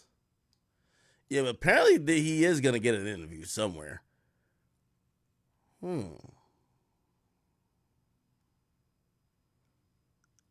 trying to see. Shit, cola. Oh man, son. Everybody got a million questions. I'm not gonna lie. I see. Everybody got a million questions. We about to figure this right out. Hold on, I got a couple people I gotta add up here. Hold on. I got a couple people I gotta add up here. Yo, I'm good off of that. All right, I already talked about AJ and Neon 616 review. Let's go back to that until y'all give me a stronger topic. Where's the 616 review? We only have about like 10 minutes on it anyway, I think. We watched pretty much most of it. By living this way, he feels unstoppable. In contrast, as we heard on Euphoria, he doesn't feel like Drake has the same values at all. So in Kendrick's mind, this is like a battle of good versus evil. Estelle, cover my heart, then open me up. So Kendrick refers to someone by the name of Estelle. Now, it's not 100% confirmed, but this appears to be his grandmother, and when claiming that she covers his heart, he's alluding to her offering him protection. And I really tried to confirm who she is in relation to Kendrick. I went through his family tree, or I tried to. Very private. Like Drake's family tree, you can trace back to the 1800s, but Kendrick's is on lock and key. Like there's nothing there. But when it comes to Estelle, he's mentioned her before. Heartbroken when Estelle didn't say goodbye. There's also the fact that during Coachella, he had her name on his custom boots, where it clearly reads Estelle Oliver. Estelle Oliver on his mother's side. So I believe this is his grandmother. Remember when picked up a pen, lyrics that I can trust, timid soul, staring in the mirror, asking where I was from. Kendrick appears to be reminiscing on a simpler time. When he first picked up the pen, he didn't have much to prove, but it also seems like he didn't have a lot of confidence. It's suggested in the previous line that Estelle helped open him up, possibly helping him come out of his shell. And by all accounts, he was a very shy child, which really isn't that uncommon for these artsy type of kids. Like, they tend to be more withdrawn, right? And Kendrick himself once shared a story of just how shy he was. There was a math question that I knew the answer to, but I was too scared to say it.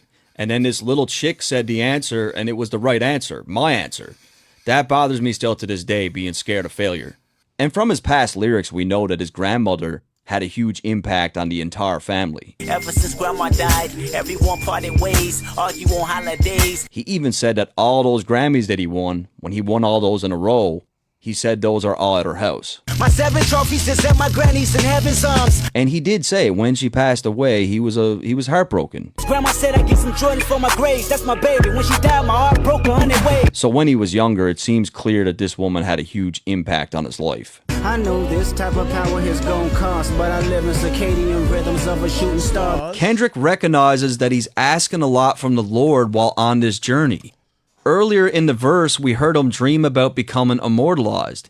He understands that the type of power that God has blessed him with comes with a cost. And to me, this first part of the verse here has a lot of references to God and religion. And in terms of Christianity, a shooting star means that God is with you. He's guiding you. Now, as far as the circadian rhythm line, let's look at this piece by piece. A circadian rhythm is the internal process in the human body that regulates when you sleep and when you wake up, and it's all linked to the Earth's rotation. Now, a shooting star is a streak of light in the sky caused by a meteoroid burning up as it enters into the Earth's atmosphere. It's very fast, but a brilliant phenomenon.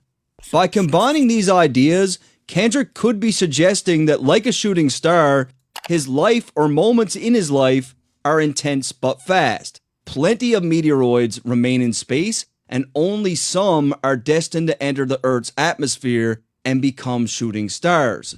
Kendrick doesn't want to be another rock floating through space. He wants to make a lasting impact with his art, but he recognizes that he has a limited time on Earth to make this happen. He lives by his own rhythm, one that is unique compared to the typical predictable cycles most people experience. The life that he lives has intense, brilliant moments that stand out against the regular circadian rhythm. Coming off his previous line, this likely reflects his own impact on culture, where his presence is powerful and influential. The mannerisms of Raphael, I can heal and give you art. Coming off the last line, Kendrick dishes out a triple entendre. Firstly, he refers to Raphael Urbino, a famous Italian artist who is ironically one of the big three artists that is responsible for curating a style of European art called mannerism. Secondly, Kendrick is talking about Raphael the Angel, which was one of the 3 angels that was referenced earlier, and Raphael is known for being a protector and healer. Lastly, Kendrick pulls qualities from both Raphaels by 1, providing people with genuine art, in this case music, and 2, his music acts as therapy for a lot of people and helps to heal them. And of course, last but not least, and this one went over everyone's heads, Raphael the Ninja Turtle. I'm fucking with you guys, I made that one up. He's just my favorite turtle, so I took the opportunity to get him in there. Where did they come up with this stuff? But the industry's cooked as I pick the carcass apart. So I look at this line very different from everyone else, and I'm not saying I'm right, but just hear me out. Kendrick says that the industry is cooked, and what I think he means by this is that the industry is a facade. Record labels are cooking the books and inflating the numbers. These labels are desperate and will do anything to give the illusion that their product is in high demand.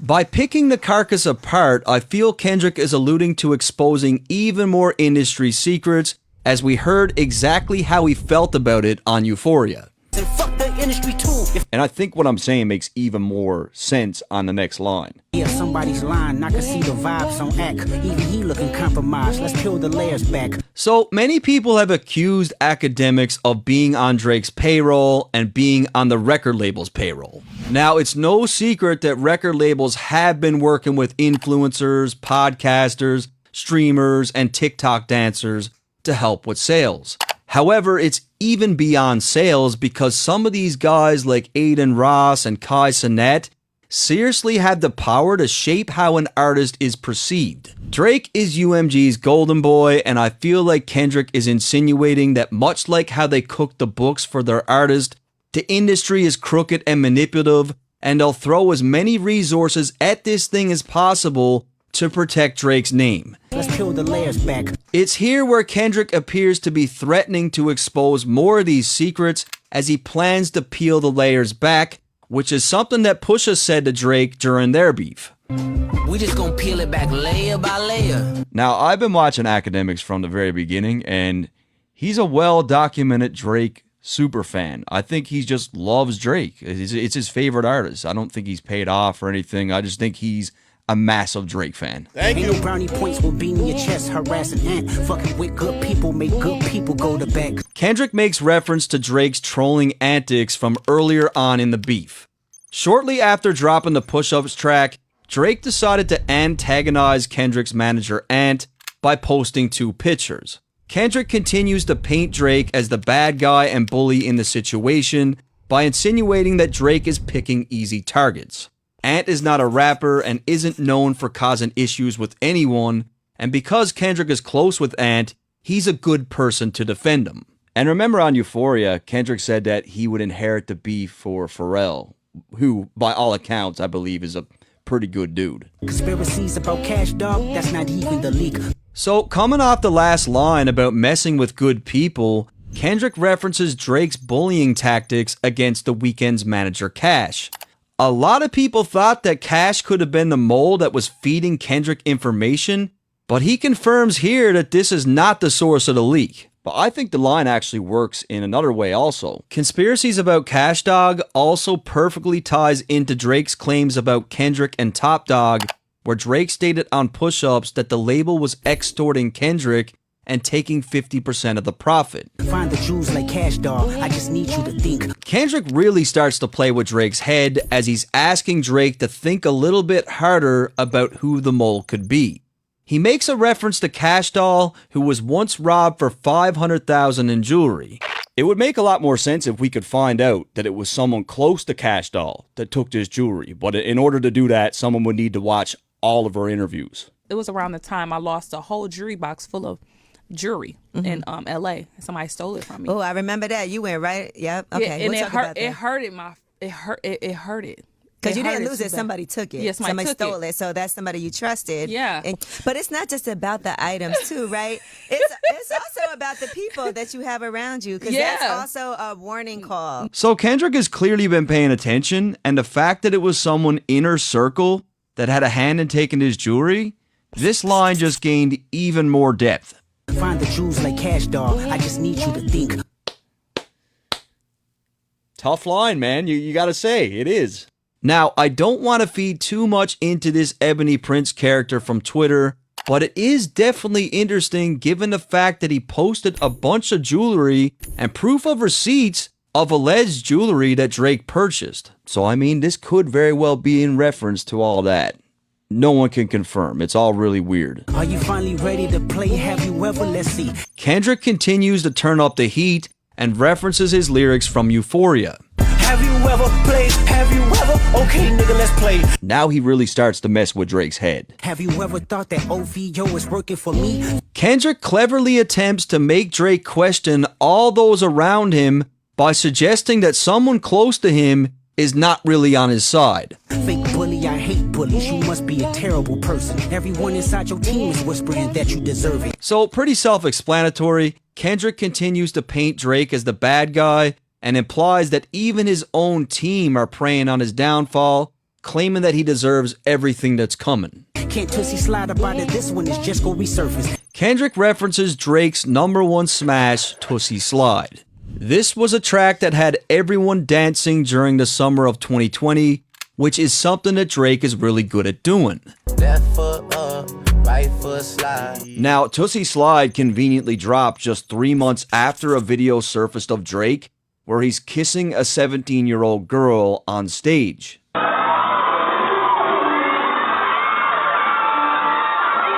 The clip took the internet by storm as Drake already had a past that raised a lot of eyebrows, and it was just 5 months before that where Drake paid $350K to a SA case, which was something that Kendrick referenced on Euphoria. Have you ever paid $500,000 like to an open case? These were big stories at the time. Like, a lot of people talked about this shit. It was not a good look for Drake, so he drops this massive hit. And of course, that helps deaden the noise, right? However, when it comes to this beef, Kendrick seems to be saying that even if Drake pumps out another big hit, the damage that he's about to inflict in this war will never be forgotten. No matter what Drake says or does, he's not going to get away from what Kendrick's about to do. I mean, this is probably true. Not Like Us was a #1 record. Look what he was saying on there. Like, Drake couldn't even get away from the Ghostwriter shit. Like, this new stuff's pretty heavy. Like, it's gonna be hard to shake. It was fun until you start to put money in the streets, then lost money cause they came back with no receipts. Kendrick insinuates that Drake is paying people to find dirt on him. Now, Kendrick, who lives a very low-key and private life, claims that Drake wasted his money since there's no dirt to be found. And it's also clever because, you know, you can't get your money back from a store without the receipt. I'm sorry that I live a boring life. I love peace, but war ready if the world is ready to see him bleed. Kendrick claims that the world is ready to see him take Drake's head off, and when we think about this beef, it seems like this was really the case. Kanye even said that all the rappers were excited to eliminate Drake, and everyone from the casual hip-hop fan to people that didn't even listen to the genre were chiming in to tear Drake down.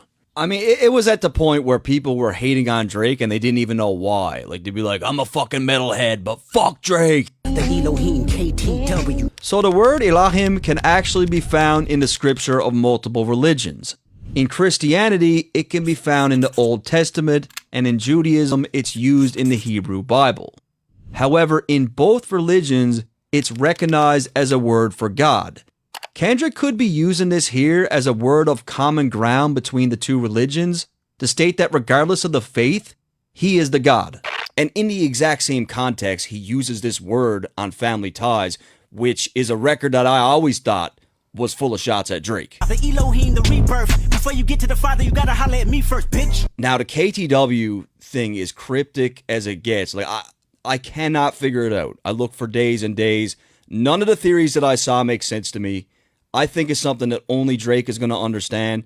But if one of you guys know, or you think you know, leave it in the comments. It drove me crazy. No, you can't sleep. These images trouble you. Know the wires in your circle should puzzle you. Kendrick continues with the mental gymnastics. He paints Drake as someone that is tossing and turning to figure out who the mole could be in his camp. He does this by referencing a wire in his circle, which is something that rats will wear when gathering information for the feds. And this is going over all of our heads because clearly the line is layered. There's something there. It's very eerie. It's very cryptic. There's something we're missing. If you were street smart, then you would have caught that your entourage is only to hustle you. Kendrick comes in with a bit of a cultural reference here.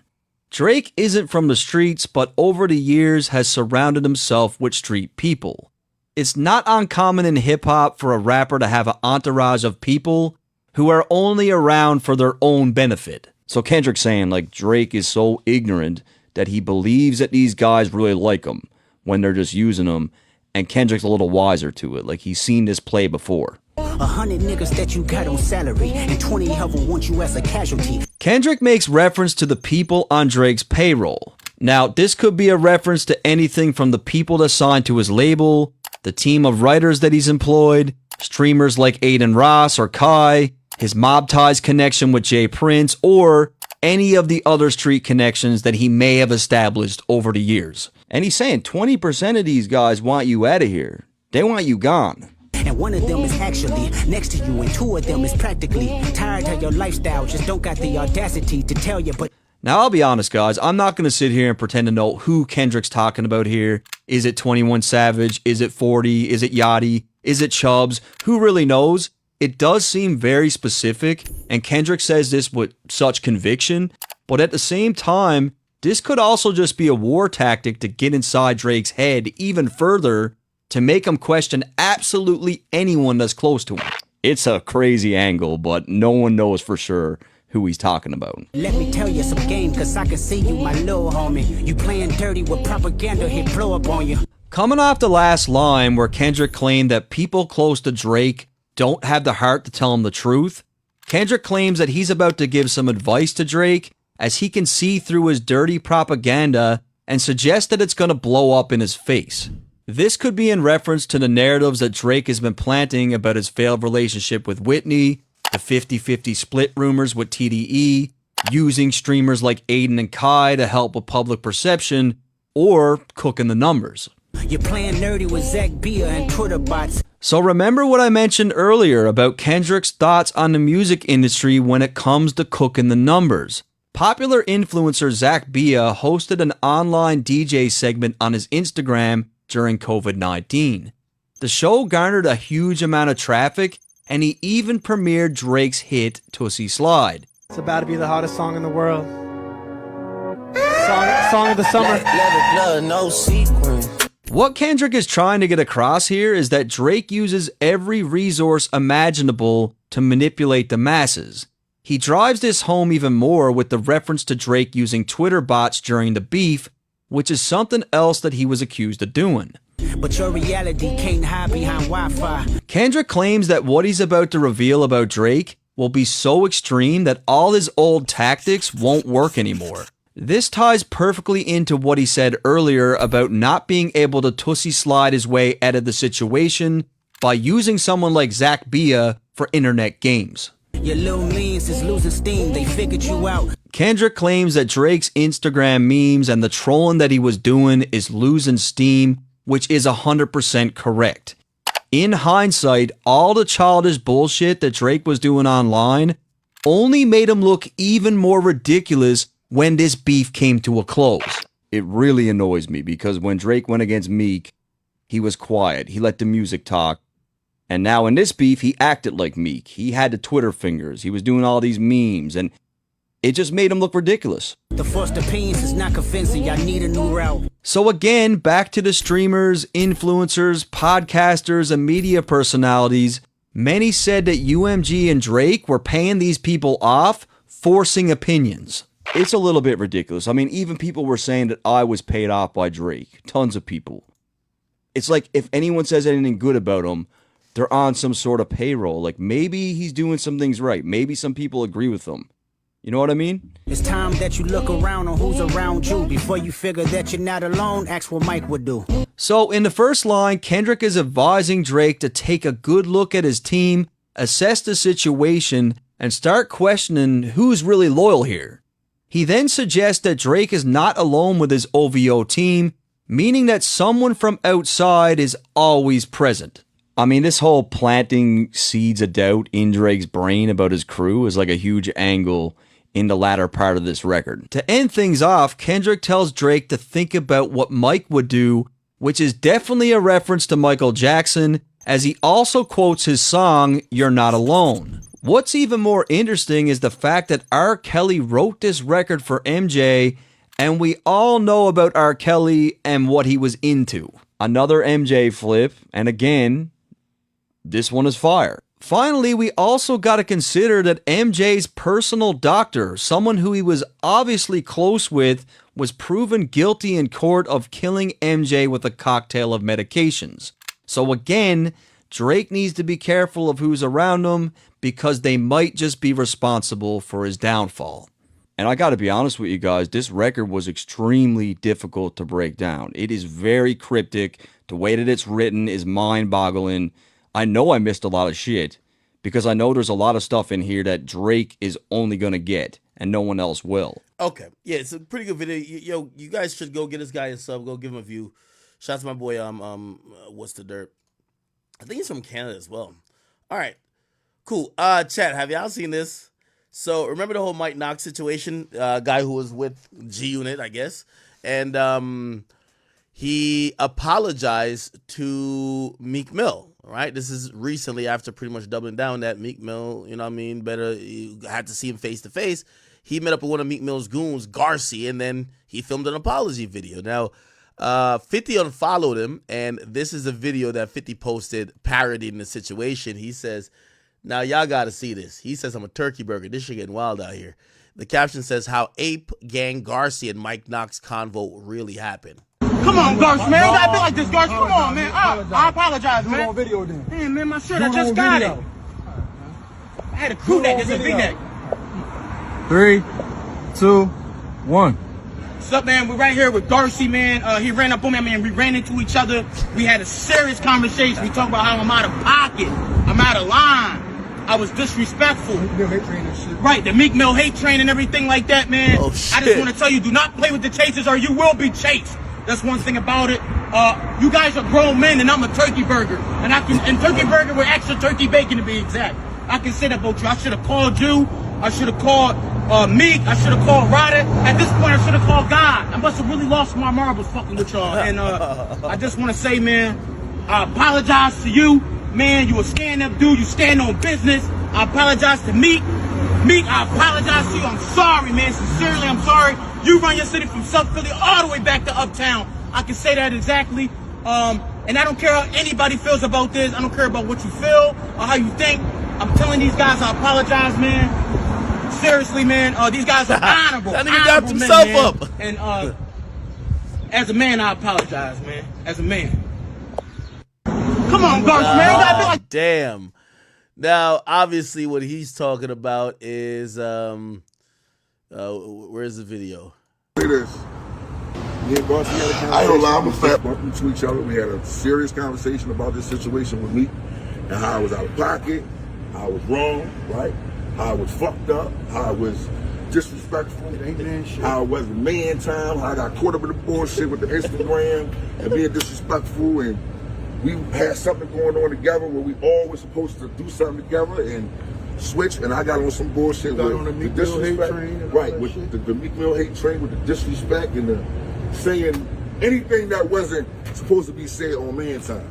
And as a man, I apologize. I was wrong. It shouldn't have happened. It's not going to happen again. That's not how we move. That's not how we handle shit. I should have got on the phone, called guards, called anybody from the Dream Chasers, had a conversation. I did a formal apology the first time, then I turned around and got mad at something. Then I could have picked up the phone and had a conversation with you, had a conversation with me, or had a conversation with anybody else that's on my side. As a man, Meek, I apologize. As a man, Garth, I apologize. And this shit won't happen no more. Respectful. As a man, and this is, I don't care what niggas think, how niggas feel. We came up in this shit together. We chastised each other, all kinds of shit. From the Batcave days, I respect this man. I respect niggas. I was wrong. Period, bottom line. And that's as a man. Respect. Is that good? I respect that. Oh shit. Anyway, Mike Knox actually Mike Knox responded to this. Actually, Garcia hopped on live to respond first. Here's what he said.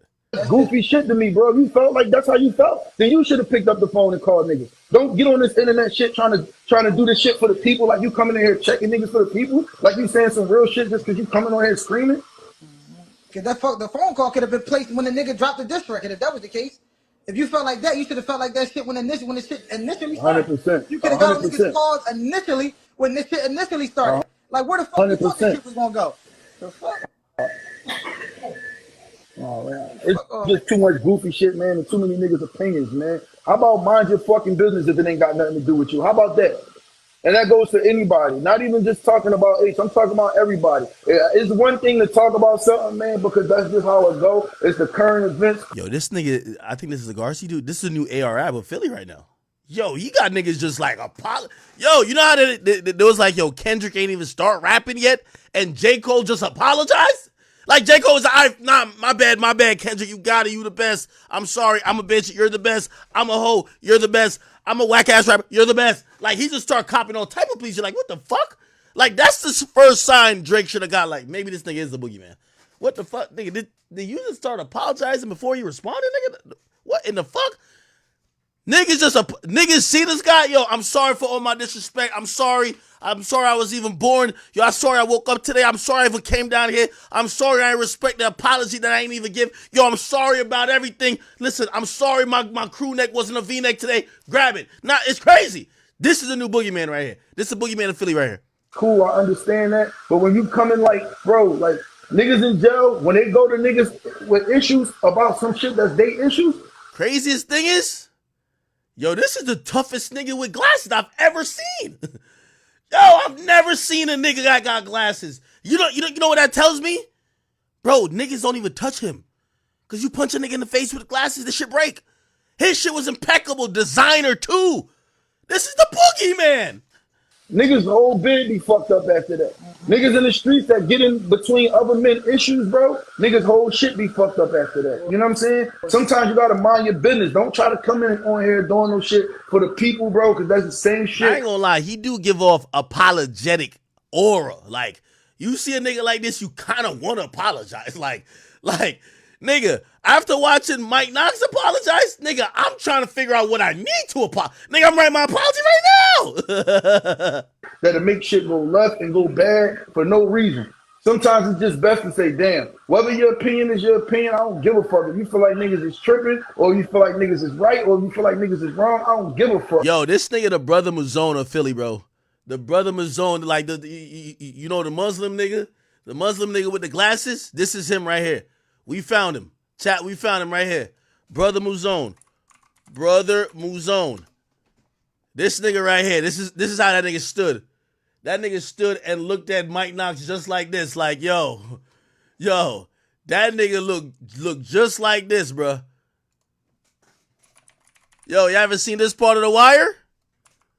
Brother Muzone. Omar. Matter of fact, no. Brother Muzone. Oh, right here. He confronts Avon. Look at this.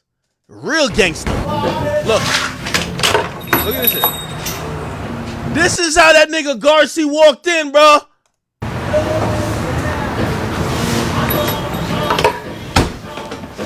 This was Mike Knox when he woke up from the coma. What the fuck? Mike Knox, I'm playing. This is a joke, bro. Like, it's a joke. It ain't that serious. Good? Yeah. We got y'all out front. Let's go P Square. My man. You look healthy. For a man who was gut shot, you reached out to a third party who engaged me in the purpose of holding your towers. That third person's word was your word, as he represented you. That's right. And I ran those East Baltimore gentlemen off. I held up my end of the agreement. Nah, that's Brother Muzone. At least for as long as I was physically able. Nigga, even Avon apologized to this nigga. Yo, it's something about this demeanor. Nigga with glasses who's just standing there like this. Like, you gotta apologize. You did. Your man then set up a meet at Butchie's bar. Your man told Omar Little that I was responsible for the torture of a young boy who was close to Mr. Little's heart. Your man, in effect, sought to have me hit. Omar told you that and you believe that motherfucker? He doesn't strike me as a man who would tell stories, even at the point of dying. Shit. Look, right. Proposition joke package. The inner workings of your organization don't concern me. If there's a way, if my man, if he made a mistake here, then I'm willing to pay the cost. Oh, shit. Damn. Copping all type of pleas. And this is big Avon right here. How can we fix it? You want money? Money? Yeah, this is business. Business is where you are now. But what got you here is your word and your reputation. Oh, shit. With that alone, you've still got an open line to New York. Damn. Without it, you're done.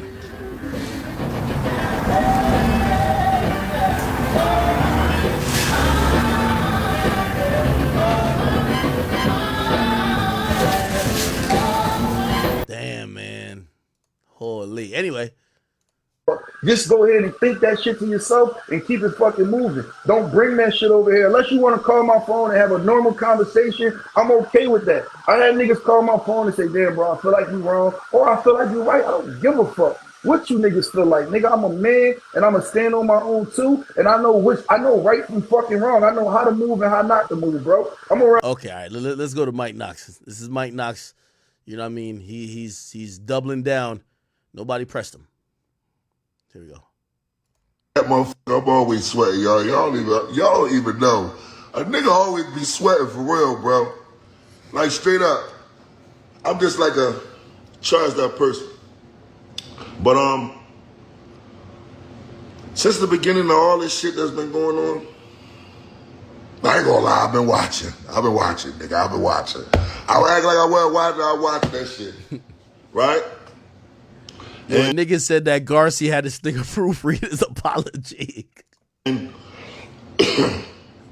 First of all, we all from Philly. Yeah. Let's be clear, man. We all from Philly. And we seen this type of shit happen so many different times, but go on so many different type of levels, and it gets so crazy. This situation is a solid situation that two people that has a friendship had a conversation. Let's be clear on that. Garcia is somebody that I knew for over 20-something years. 20-something years. This man was at my wedding, all kind of shit. When you have a friendship with somebody, I don't know about everybody else, but I know the era I come from and how I was brought up. When you have a friendship with somebody, you don't have to agree on everything. You can go back and forth. Yeah. You can yell at each other. You can say how you feel. They can say how they feel. What y'all seen was me having a conversation with someone I consider to be a friend. What y'all seen was me manning up to being a part of bullshit that can just turn into some wild shit. And for what? At the end of the day, we grown ass fucking men. Mike Knox made the decision to do an apology. There's nobody on this fucking planet Earth that can make me apologize. Nobody. Not even Garcia, and he knows that. And respectfully, he even said that. And I'm sure he would say that on here, like, no, this is what Knox wanted to do. And he said that actually on another live that he was on. He let that be known. We don't want a third apology. Mike Knox, we just cool. Let's cool it. This Garcia nigga is a scary character. He sat there the whole time like this, like he was solving a Rubik's Cube. Okay? You looked over him like, am I fucking up the lines? Like nigga wouldn't even answer questions. Scary motherfucker right there, okay? That's what I wanted to do. You know what I mean? When you're a real one, you stand on real shit. By the way, also, like, let me cut the troll and the funny shit off. I'll say, like, all right, having a conversation as men, there's nothing wrong with it. Shit happens. It's better to do that than obviously go to the escalation parts where people get hurt. Here's the thing, though. It looks mighty weird that your apology is filmed by them with their phone. And they're putting it up. And they're captioning and shit. Like, you know, what about telling them, yo, matter of fact, I do apologize to you in person, but I'm going to talk to the people online when I get to the crib and I take a shower. I'm sweating right now. My crew neck look like a V-neck. I'm about to do it when I get back to the crib. It felt almost like, you had to do it in the moment. That's what to tell you how it feels, right? And this should be a lesson to the youngins, man, that everything don't gotta be a crash and burn situation. It don't have to be. Now, the internet can't control that. We can't control, I can't control the memes. I ain't gonna lie. The first meme from Yo Chubbs, I was pissed. And then I looked at it again and shit, I was laughing like, shit, that shit is kind of funny though, even though it didn't fucking happen that way. That shit was kind of funny.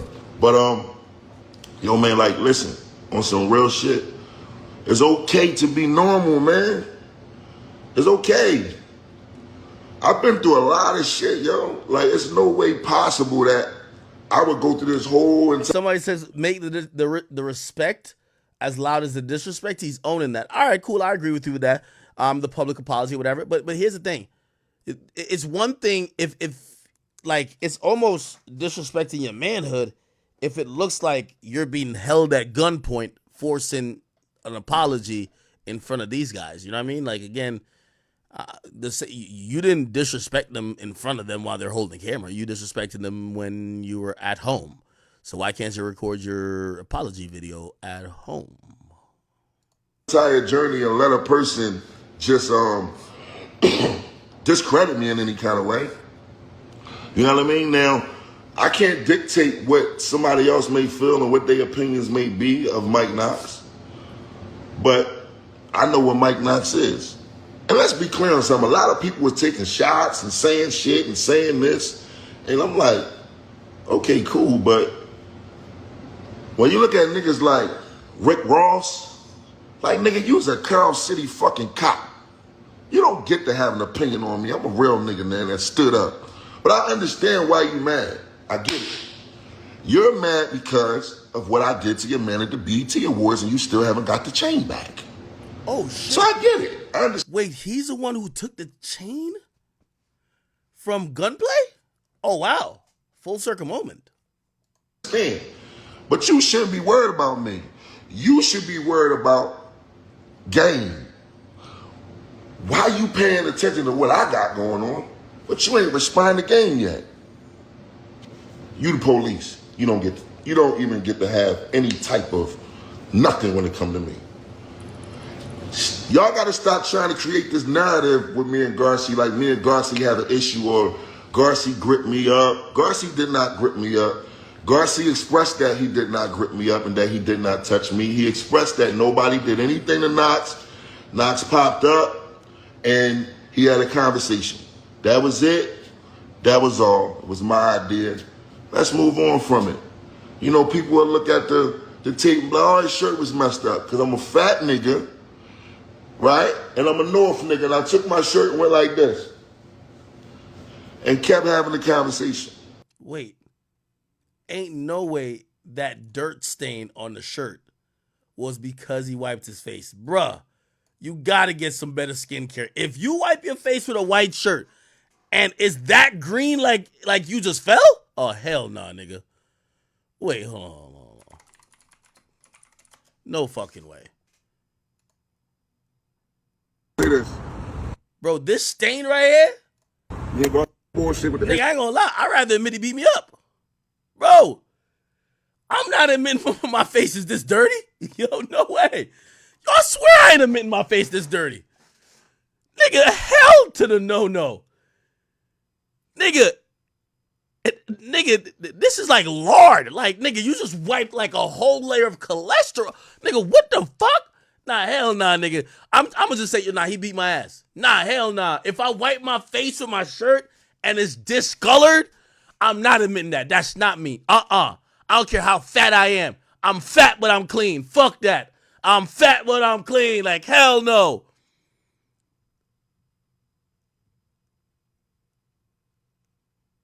Oh, hell no. Niggas sweating Crisco? This is crazy. Anyway, all right, let's let it rock. And I'm only giving this to y'all because this is what I don't want to happen. We got a lot of real niggas on each side, right? People are outside. People move around. I don't want my friends, I don't want their friends to get any type of misunderstanding out there. Niggas got families. Niggas got things they trying to do. At the end of the day, guess what I know? If I go out here and I do some bullshit, ain't none of y'all niggas sending me no bail money. Ain't none of y'all niggas sending me no lawyer money. Ain't none of y'all niggas coming to visit me. And I'm gonna be in jail for the rest of my life for what? To prove what to the internet? I agree with that. And the same people that's calling me out my name, calling me bitches, calling me this, calling me that, they would never, ever, ever say this shit to my face. They're saying it on the internet. When you click on their pages, these niggas with one eye, these motherfuckers got 5 pictures. These motherfuckers look like if you just say boo, they gonna run. Everybody knows this. They knows what the capability are of me. So I can't get caught up in that. So I'm looking at taking the positive road. I'm gonna help these youngins, man. I got a son that's motherfucking 17. Right? Like, I can't be getting caught up in love everywhere. All I feel this is crazy. Sir, respectfully, when you lost your brother, I called you and punched on. These niggas have been shook down. These niggas have been shot at. Cars shot all the fuck up. Can't come outside. Can't live in the city. Can't come in the club without security. Y'all niggas ain't got no room to have my name in y'all mouth. And y'all know hands down, I get busy. Let's be clear on that. Like, stop it. There's people on this live right now that's been in the feds with me, that's been in the state with me, that's been in the county with me, and that's been on the street with me. I don't play no fucking games. And this is not directed at Garcia. Because clearly, y'all didn't want to hear what Garcia said. All this over some rap shit that I ain't even made no fucking money off of. Ain't nobody go gold, platinum, nothing. You think I give a fuck? Come on, man. Let's do better. Fuck that. All right, man. Okay. All right. Well, pray for peace. Pray for peace, man. Clearly 50's not really jacking his, oh, I was just trying to keep it cool. I think 50's looking at it like, yo, what the hell, bro? Like, that was a bitch made move. Again, shit. I ain't no street nigga. I ain't mad what he did, but you know what I mean? Hey, I understand why 50 want to separate himself from you. Makes sense. But the video do look crazy no matter gangster, civilian or not. It's like, you look like you were under duress. But if you say you weren't, they say you weren't, sure, cool. BET Awards. So in the BET Awards, Taraji P popped out and actually showed y'all. I'm rooting for all of us. All right. That rendition of the song was whack. It's a good callback to the song. That's obviously a hit, but that was whack, to be honest, all right? Was she funny? I don't want to play BET content. They'll probably try to flag the stream. All right, what else happened at the BET Awards? I heard Ice Spice lost some fucking weight. God damn it, but she didn't lose that ass. Look at this shit. Matters if I was them. D&G and it's custom. I ain't gonna lie. I think she might have got surgery. Because I ain't gonna lie, her body's looking really good right here. Like, the ass is still there, but like we used to see like little cellulite with her, which I used to like because it showed that she was natural. She felt like she just came off the block. This kind of felt like she might have got a little work, bruh. You been linked with a pink jet. I'm the one who they pumping. Rap bitch on a pop chart. So some bitches like pop tarts. Maybe she just lost weight now, man. Yo, we need her to gain some weight back, man. I ain't gonna lie. Yo, I'm not fucking with the version of Ice Spice where I can see her ribs, my nigga. I ain't fucking with it, bruh. Nah, she gotta gain some weight back. She need 20 more pounds back on them bones, bro. 20 more pounds. The weight with her, she's young. Like, if she was older, I would say she should get down to this size, but she young. The weight gonna go in the right places. Like, it's only when you older, the weight goes all in the wrong places. But when you're young, it goes right to the right place. It's gonna go to her ass, her hips, and her titties. You feel what I'm saying? So she gotta get that weight back. If she was like pushing 30, yeah. Like this right here, I don't know. Let me see. One more twerk, baby girl. Come on now. All right. See how she rocking. Let me see. What else? Who else? Oh, Drewski gets asked about if he's still with. Yeah, with Drewski at the BET. This is a little feng shui. I think all moments and just any day that I have to like make the world. It's okay, girl. Let me pose you this real quick, man. If you were able to do, I gotta have a boy on there. Oh yeah. every day. And you know, I like to sing and shit. Probably do Justin Bieber on there. Yeah, no Justin Bieber on there. Nigga, you with Ruby or not? Shout out to JB. He got the baby voice. He got the baby voice. I like that. Yeah. But before I let you go, man, I don't know if there's trouble in paradise. I saw Miss Ruby Rose a single, man. Hey, man. That what they said. You heard that? That's what I heard. That's what I said, man. I don't know, man. You know, I'm just here blessed and highly favored, man. You know, Black, blessed, and highly favored. Okay. What else happened to this shit? Tyler and Skilly Bang. Watch a little bit of this. Helped me at the Or same his time speech. with move in action and decide. Nancy Lackey. They were at the foundation of who I am as a young, pull things together. I'm trying, Tamika. This is proof that this motherfucking industry, there was a time, remember when there was, I think this is L.A. Reid back here. They was trying to get L.A. Reid the fuck out of the paint. That nigga Diplo stayed there, made a new label. He made a new label and funded the Ruby Roses and I think maybe even Yellow Beezies of the world. That was Hitco. And then now, you know what I mean? Shit. In the year where they're like trying to castrate Diddy, he's just in the back like, you know what I mean? He's just chilling back there. Shit, the fuck am I even playing BT shit for? I'm good. The ongoing civil lawsuits against rapper and music mogul Sean Diddy Combs, as well as recording labels and music industry executives, are bringing a different kind of legal battle to light. Lawyer versus lawyer. Hundreds of pages of filings between the attorney for Little Rod Jones and the attorney for some of the defendants has just been released, and we're going to break down what's going on. Welcome to Sidebar, presented by Law and Crime. I'm Jesse Weber. Okay, before we even get started talking about Sean Diddy Combs, I got to tell you something else.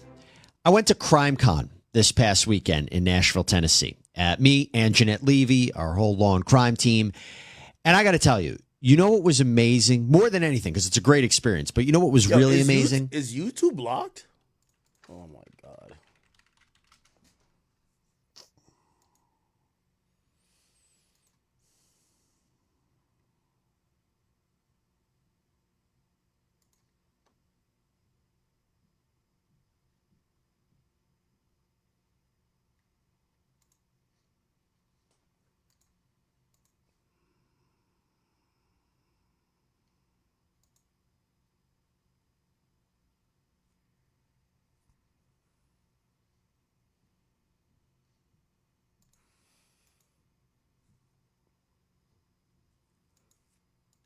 Don't tell me they got the YouTube, bro.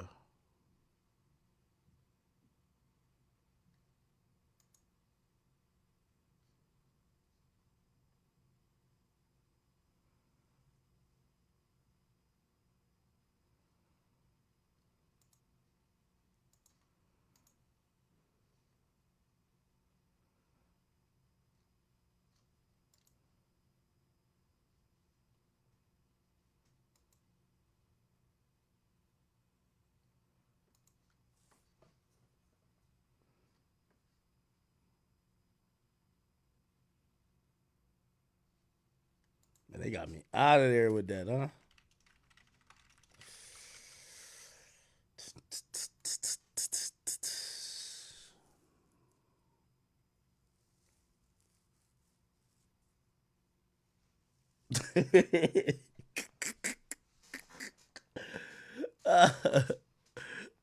Oh man. Yeah, I ain't gonna lie. YouTube was looking crazy just now.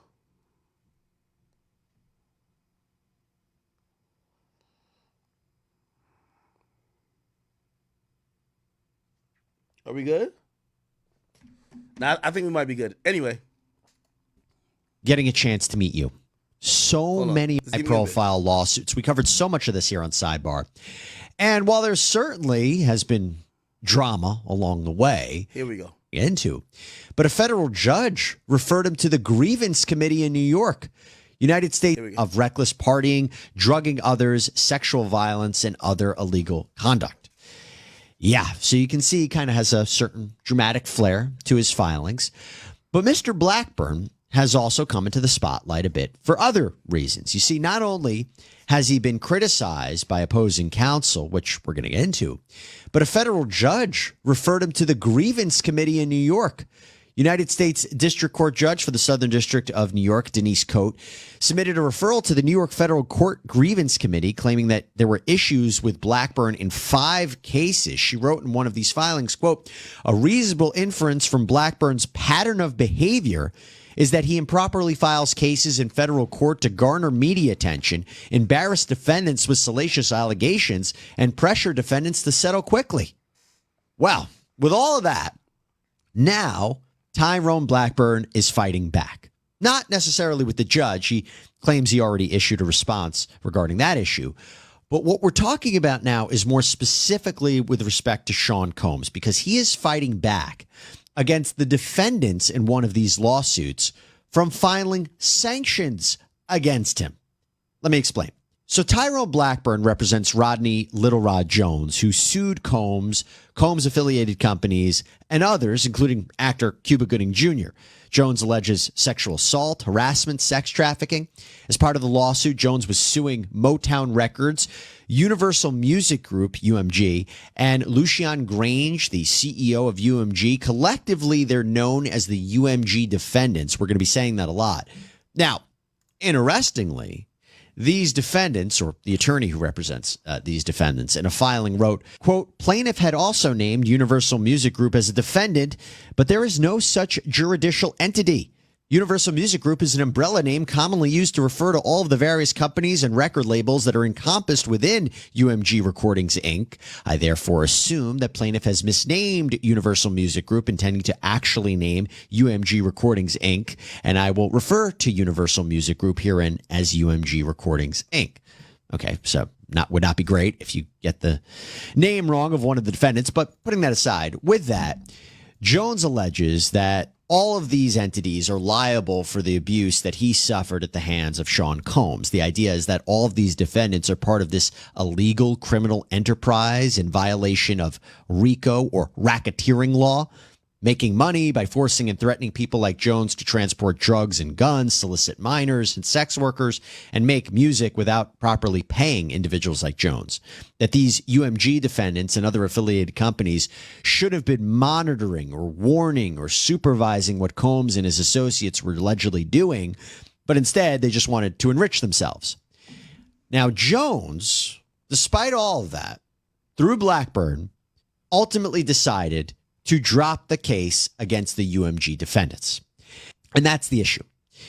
Based upon new filings from Mr. Blackburn, it seems that there was an agreement here between him and opposing counsel to drop the claims against these specific defendants as long as defense counsel didn't file a sanctions motion against him and Mr. Jones. And this is where it gets very thorny. Again, I'm going to explain why this is all important in the grand scheme. But Mr. Blackburn just filed a declaration with the court where he explains what's going on. And a declaration is basically a statement you make under penalty of perjury. So, yeah, don't lie. Now, in his own declaration, Blackburn wrote, quote, "On May 10th, 2024, I emailed Donald Zakarin, counsel for the UMG defendants, to inform him of the plaintiff's decision to dismiss the case against them. I sent Zakarin my proposed notice of dismissal. Zakarin insisted on drafting a completely different notice of voluntary dismissal and declaration. I filed the document prepared by Zakarin as an extension of good faith." Now, when you read this document, it seems that Blackburn is agreeing that there is no legal or factual basis for the allegations against these UMG defendants. Wow. Why? Well, Blackburn explains in his declaration that his team had spent extensive time researching and investigating the validity of Sean Combs' signature on this agreement between Love Records, Combs, and Motown. He says that they pulled over 40 examples of Combs' signature from agreements. We even secured the services of a handwriting expert who confirmed our suspicions that Combs did not sign the agreement with Motown. As a result, Plaintiff Jones felt that Motown and the UMG defendants were more than likely victims of fraud perpetrated by Combs, and it would be impossible to hold them equally liable for the harm Combs visited upon Mr. Jones. So here, Blackburn appears to be saying, we did more research into this connection between the record labels and Combs and found that they might actually be victims of a larger scheme by Combs, and maybe they shouldn't be on the hook for what Combs allegedly did. I think it would also be a question of, if you present that at trial, perhaps a jury would find these defendants sympathetic, and they might and Jones might actually lose. So Blackburn says we discovered all this. Now he says before we discovered all this, Mr. Zakarin had filed a notice that he'd be asking for sanctions against me, Mr. Blackburn, and my client, Mr. Jones. And that is a big deal. When we talk about sanctions, we're talking about monetary penalties for some egregious behavior. Here, Zakarin is asking for sanctions pursuant to Rule 11 under the federal rules, which basically says you can't file a pleading or a motion or a paper for an improper purpose. You need to have some basis in support for what you're alleging, basis in law and fact. You can't file frivolous claims or arguments. And that makes sense, right? You can't use the legal system as an unfair weapon. So Zakarin is claiming that Mr. Blackburn made a lot of wild accusations in Jones' lawsuits that weren't necessarily supported by facts or evidence.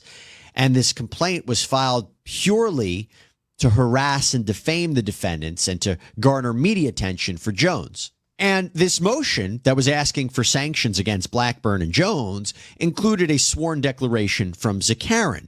And one of the things he says is, quote, I sought at the very outset of this case on March 4th, 2024, to explain to Mr. Blackburn that his allegations against UMG were factually baseless and that there was also no legal merit to the claims.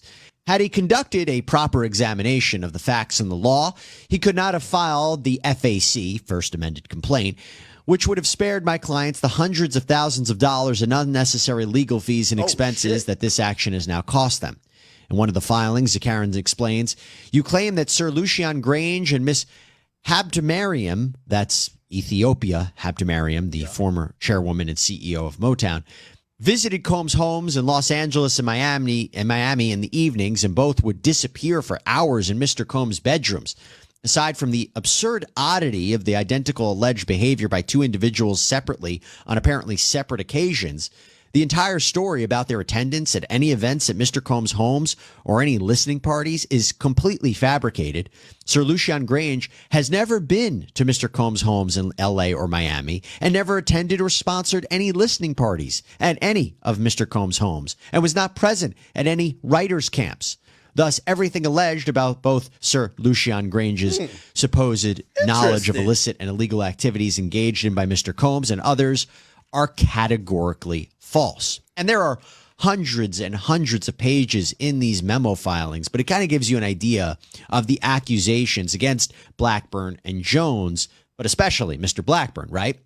And there are also sworn declarations from a few of the defendants I mentioned, including Miss Habtemariam and Mr. Grange, and we're going to give you a sample of those. So in her statement, Habtemariam says, being falsely accused of criminal conduct is deeply upsetting to me. I did no wrong. I never saw or participated in any alleged racketeering enterprise, and I never saw, aided, or abetted or tried to conceal any sex trafficking activity. And Habtemariam claims that Blackburn offered to drop her from the lawsuit if she signed a declaration, but she says the narrative that he provided in that was completely false, so she refused to sign it. Lucian Grange provided a similar sworn statement, and right off the bat, he pointed out something very important. As the second amended complaint admits, I am a resident of California, not New York. As I will detail below, I engaged in no activity in New York whatsoever with respect to this matter. So that would essentially mean that there's a jurisdiction issue. He shouldn't be a part of a New York lawsuit. And he also says that, quote, none of these allegations are supported by a single fact. Okay, so now you know what the sanctions are all about. We now have to talk about Monday, because on Monday, Mr. Blackburn fired back at Zakarin in his own hundreds of pages. Even the exhibits have exhibits. So again, we're going to give you an overview. So Blackburn, in his declaration, says, look, we received this email from opposing counsel back on April 26, 2024. That email, by the way, is included in these filings. And in that email from opposing counsel to Blackburn, it says, quote, you have 21 days to withdraw all claims asserted against the UMG defendants with prejudice, meaning you can't refile the claims. Your failure to do so will result in the filing of this motion with the court. So that's what, May 17th, 2024. Blackburn says, we did that. We filed the documents. We dismissed the claims. We thought we were in the clear. But Blackburn says Zakarin double-crossed us by filing a revamped version of the Rule 11 sanctions motion anyway. Blackburn uses words like unethical gamemanship, double-crossed, disguised, all to describe this alleged move by Zakarin. He makes the claim that Zakarin tried to disguise this as a motion under a different statute, but it's basically the same thing. Which, by the way, is maybe not that surprising that Zakarin did this, because in an email to Blackburn, Zakarin wrote, you seem to believe that having filed 3 separate complaints over the past 2 months, each of which is filled with offensively false accusations of criminal conduct that you either knew were completely false or as to which you were completely indifferent to whether they were true or false, you can skate away unscathed. Yo, to keep it real, this is why, number one, you can't fuck with the industry, the music industry. So this guy, like, I'm not going to speak too much about it because number one, y'all all are aware that he's suing me on behalf of somebody, right? So I won't really say too much. But again, we've heard about these sanctions. We've heard about whatever people have said, oh, this is guy's MO. The only people who really you just shouldn't fuck with, like, it's one thing you're fucking with, like, even like on the higher up scale, yeah, you're fucking with Diddy. Now, granted, Diddy got some real shit going on, right? So, like, he's not going to look to try to make an example out of you. Universal Music Group, the heart, soul, and body of music at all. Nigga, they got the best attorneys known to man. Like, nigga, like, these lawyers are fucking wolves. Like, it literally, I think that they might do the Lord's work. They about to chew this nigga up. Pause. By your conduct simply by proposing terms on which you would dismiss the current version of the complaint with prejudice. You appear indifferent to the harm you and your client have caused. By the way, also to give more context, think about like big organizations. Think about Apple. Apple probably have some of the best lawyers to man. Like, they're probably paying millions of dollars. They take all these things serious. If there's ever a lawsuit that is successful against them, it gives precedence for other people to say the same thing. They're going to go bankrupt out of business. So what they do and what this seems like they're doing, they seen that they got sued multiple times. Every time this guy that represents these clients sued Diddy, they included the record label, basically saying this is one of the liable parties. I think the UMG, which is the biggest record label, they're basically at this point saying, you know what, we got to make an example out of you, motherfucker, because you keep thinking that bringing us to court, we're one of these little niggas. So clearly that's what they're doing. And I didn't even look like they kind of start twisting his arm where he's copping a plea like, yo, I'll drop the lawsuit. I'll drop the lawsuit as long as don't refer sanctions to me, please. And look like he drops the lawsuit. And then they said, well, nigga, we still doing it. Caused to completely innocent people and companies. But Blackburn goes back to say, we agreed to dismiss the claim so you wouldn't try to sanction us. And Blackburn states, look, I honestly should have known better than to believe that Zakarin would act with integrity. Blackburn then goes on to defend himself, saying he didn't act in bad faith when he filed this lawsuit against the UMG defendants, that this lawsuit was instituted because the UMG defendants knowingly conducted business with Combs, whom they knew or should have known was a violent, deceptive, morally flawed individual. He says this lawsuit was not instituted for some improper purpose, but rather for the very legitimate purpose of recovering damages for the UMG defendants' reckless, self-serving decision to enter a partnership with Combs to develop Love Records. He says that what he was doing was based on a reasonable investigation. He claims he spoke with witnesses, that Mr. Jones had corroborating evidence like text messages, video recordings, and it really should be no surprise that these defendants were added to this lawsuit given what Blackburn says is Combs' notorious history, that he's facing 8 lawsuits accusing him of rape and sex trafficking. And Blackburn actually doubles down on this, and he's like, you know what? Every claim that plaintiff Jones has raised has turned out to be true. Jones alleged that Brendan Paul, Combs' associate, was his drug mule. And guess what? Paul gets arrested on March 25th on drug charges. Jones says that Combs is a sex trafficker, and then the raids happen. Blackburn says all of this is really about the fact that the UMG defendants want to separate themselves as much from Combs, but this is their own fault.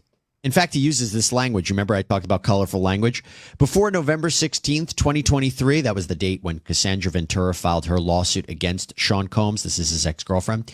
Defendants were willing to crawl over hot coals to touch the hem of Combs' garment. Yeah, you can see that there's really no love lost between these attorneys. And in fact, there's a lot of email correspondence between Blackburn and Zakarian, and it gets kind of juicy. I mean, in an email dated on April 11th, Blackburn writes, "Donald, you can attack my character all you want, but your client has unclean hands. I've spoken to many recently former UMG employees, some of whom were close to your beloved Lucian. I also know for a fact that your client has engaged in questionable and unethical business practices for years, if not decades." Yo, that is crazy. Yo, emailing and threatening. I'm reading it like it sounds like a threat. Threatening the CEO of UMG through their huge law firm is like crazy. I will not put all I know in this email, but I do know that you, sir, are doing your client a huge disservice. Now, in terms of Zakarian, one of the things that he has accused Blackburn of was not answering his phone and seemingly disappearing. In one of his replies, Zakarian says, "Your problem in responding is not due to a lack of information or knowledge on your part, but due to the fact that you filed knowingly false complaints without any factual or legal basis, and your desperate effort to manufacture some way to avoid dismissal and Rule 11 sanctions will be quite obvious to the judge when you seek further time and discovery. Oh, and you should be aware that a frivolous motion for sanctions is itself sanctionable. Mr. Blackburn, the first rule of self-preservation is when you're in a hole of your own creation, stop digging. You obviously have not yet learned that lesson. You're going to find it a painful lesson here, but you have earned that pain." Oh, no. Wow. Heated. It's like they should wrestle one another. My gosh. But again, this is kind of a summary of some back and forth. But now, also, you have to think about this too, chat, right? So Universal Music Group, they have this big law firm, all these attorneys, but they're probably wasted millions of dollars, like kind of going back and forth with this individual who sued them multiple times on the basis of, oh, y'all were giving Diddy the money that made him do this shit. So at this point, they're more than just upset. We've lost millions of dollars basically dealing with these, what they would, I guess they're thinking is frivolous. So now it looked like they're trying to go on the offensive. That's kind of interesting. But I'm going to tell you now why this matters. I'm going to give you the big picture. Why do we care about this? Why do we care about Tyrone Blackbird? I'm going to tell you why. This all goes to one thing and one thing only: credibility. The credibility of these accusations, the strength of these claims is what Rodney Jones and other plaintiffs being represented by Blackburn saying, is it true? Yes, Sean Combs is facing multiple lawsuits. Yes, the feds raided his homes, and there appears to be an ongoing federal investigation that could possibly result in criminal charges. But Combs hasn't been charged. He hasn't been found liable in court yet. Reporting indicates that authorities may still be gathering information in this case, so they might not have it ready to actually present for an indictment. Now, I should tell you, if this is true, it does confirm what we've been saying, that investigators have probably been talking with a number of people, including possible Combs accusers. That's why we didn't see arrests on the day of the raids, and we didn't see arrests immediately. It takes time to build these kinds of cases. And again, we do not know what role Combs may be playing in this investigation. But investigators, they have to analyze what was taken from those properties during those raids. They have to interview. Horrifying broke up was Combs' apology 2 days later on Instagram. He would have denied it like he's denied the allegations in the past. Billboard reported that airplay of Combs' songs was down significantly overall. City of New York reportedly considering taking back the key to the city that was given to Sean Combs in September of last year in a productive way. That hallway is almost identical to the video, so it does give credence. All right, well, very interesting. Very interesting. More will be revealed, Chad. Very, very interesting. Okay. What did I have next? I did have something else next. Let me see. Nicki Minaj talking about Lil' Kim. I guess I could do that. Apparently, Nicki Minaj is taking a break from music or something of the sort. Where is it? Nicki Minaj says, can't even just put your feet up and just suck some cock no more. Relax and be on vacation. I'm deleting all apps until 2035. Whoever's still alive by that date, I'll hit you from my new line. Hold your head. Okay, now this is her jumping in her husband's arms, going on to their private jet. And, yep, there we go. Okay, I guess that's why someone would say, bro ain't even making up the steps holding her. And I guess she wanted to prove that nigga wrong. Yeah. Okay, cool. She did. I seen her like send out this like lengthy tweet. And essentially she's been rolling around with Waka Flocka's mom on her tour, Deb Anthony. And apparently Deb had an interview where Deb basically said that, you know, in the work that she's been doing with Nicki, she was trying to set up Nicki Minaj to possibly squash her beef with Lil' Kim, because she wanted her to bring out Lil' Kim and Foxy Brown. Nicki still hates Lil' Kim, and she did a lengthy response to Deb's Anthony interview. And by the way, let me play Deb Anthony statement first. Ever be willing to try to get her to sit down with possibly Cardi B and Lil' Kim to try to amend their differences? I would love to see that. I would love to see them all come together. I think that we all would love to see that, but people would have to be willing to do that. And to be perfectly honest with you, she's going to kill me for even saying this, but I did reach out to Kim. Okay. And it's just so I think that.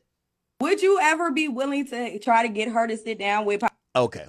Now, Nicki Minaj responded promptly to that. She said, Deb, isn't it funny how you left out the biggest part of the story? Gag City, second leg tour in the U.S. begins September. Next stop, Italy. Previous stop, Morocco. Almost 200K beautiful people came out. I didn't ask you to do a damn thing. You told me after the fact, and I screamed on you and told you if you reach out to people that you're, now that you're being seen around me, they'll think it's coming from me. So never to do that again without discussing with me first. I said I'd never want that. And that now she think that message came from me, which is not cool. Okay, Pink Friday, blah, blah, da, da, da. She's naming her stats in the middle of it. She said, so yeah, you laughed it off and said her and Foxy should come out. And I said, no, I'd only want Foxy to come out on stage with me. She's like family to me. No disrespect. God bless everyone and our children. Let's do our thing and thank God for life. Stop using my name for clickbait in 2024. We get it. I'm that bitch. Then it says, how dare you? Interviews? Chai. Woo-wee. This world, man. This world. Love yourself deeply. Okay. Nicki Minaj ain't down to squash her beef with Lil' Kim. And I'm going to be honest with you. I'm not mad at it. Again, I think there's a lot of things cyclical that comes back around. I think Nicki gets age shamed a bit, and that's what she used to do to Lil' Kim. However, her issues with Lil' Kim, again, I don't know the full context of it, but I'm not mad at somebody who said, man, I'm not sending no hate to that woman, but I don't want to be cool with her. We don't got to have a kumbaya moment. We don't have to have okay, let's bring him out on stage. We don't have to have that type of moment. And I'm completely fine with Nicki Minaj having that opinion, right? I'm pretty sure that Lil' Kim is in her own world at this point. She don't necessarily need Nicki Minaj, nor do Nicki Minaj need her. I think we got to stop normalizing people having to give some type of fairy tale story ending. No, sometimes people don't get along, and the best way to move forward is to leave that person out of your life, or just leave that person out of your story. You know what I mean? So clearly that's what Nicki's choosing to do. I don't see Nicki still dissing her. I don't see her still talking about Nicki. So if Nikki's spirit don't agree with it and don't want to be cool with her, I'm cool with it. You know what I mean? You don't gotta. And also, I think Nikki probably looks at it like this, like, you know, Lil Kim's a legend, of course, but like Nikki's still relevant in the now. I think that she might be like, man, I'm not trying to help that woman get back in the now conversation. She's a legend overall, but no, I'm good. Again, you can't be mad at Nikki. And also, I think Deb, even though I think her talking about writing that long ass message to Deb was her just trying to smoke signal to Lil Kim if she thought that she was down with it. Like, no, I'm not. But I think that's the respect she has for Deb. I think anybody else is fired. Anybody else would get fired by Nikki instantly. But her and Deb has a long standing relationship from back in the, you know what I mean, the hanging around 10, 17 days and Deb Anthony's situation with that. So I think that's why she kind of gives her some grace, even though she called her out like, yo, please, like, be careful. You're with me now. Anything you say, they're going to think you're talking for me, which half of these bitches I don't fuck with. So, hey, Nikki's the boss. You got to let it rock. You know what I'm saying? All right. Alrighty then. Am I missing anything? I feel like I've pretty much hit all the topics. We're pretty much at like 7 hours now. Sweetie talks about why she hates the Nepo baby narrative when it comes to her career. I hate the Nepo baby narrative. It splits the faces of the child who grew up spending barely time with her parents because she was too busy hustling to try to make ends meet. Also, I think Sweetie, the college girl, would have had a wealthy family pay for her tuition and board, and so she could blah, blah, blah. Saying I'm privileged ignores the girls that risked her safety rented off rooms off Craigslist because she believed in herself enough to stay at an expensive city while everyone was telling her to move at home. Yo, with all due respect, like, yo, like, and Sweetie, I'm gonna say this in the nicest way possible. You ain't had no goddamn fucking struggle coming up. And I mean, obviously you had to put work in, but like, I think when people are thinking about struggle, and I don't know if this is from some LeBron James son going into league thing that everybody's talking about nepotism. I don't think Sweetie doesn't have a story. Let me not say when I say struggle, like you got to be like desolate and poor, but for the most part, man, you know, man, it's hard for me to listen to Sweetie talking about her privilege. Like, yo, Sweetie, man, you got so much shit going for you. You got pretty privilege. You have all type of privilege that's working for you.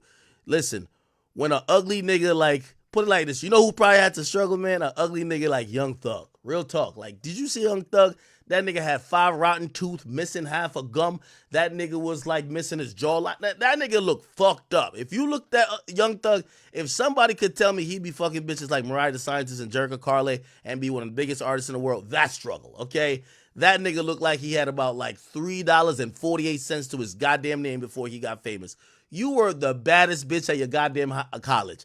Even if you didn't survive in rap or make it to be like some type of rap star, Sweetie, some rich nigga would have wiped you up. Like, you'd have still been good.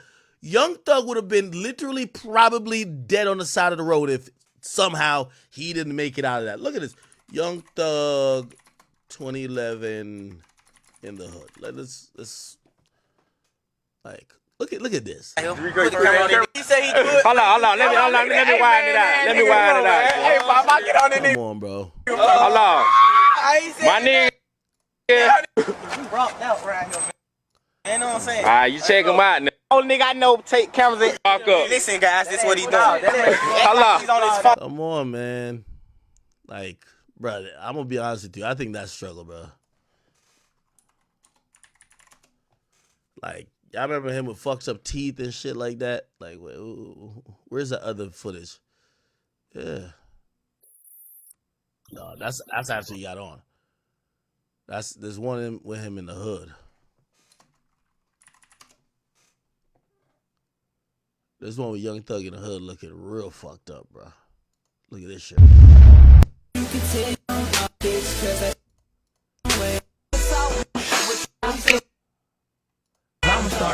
Like, come on, bro.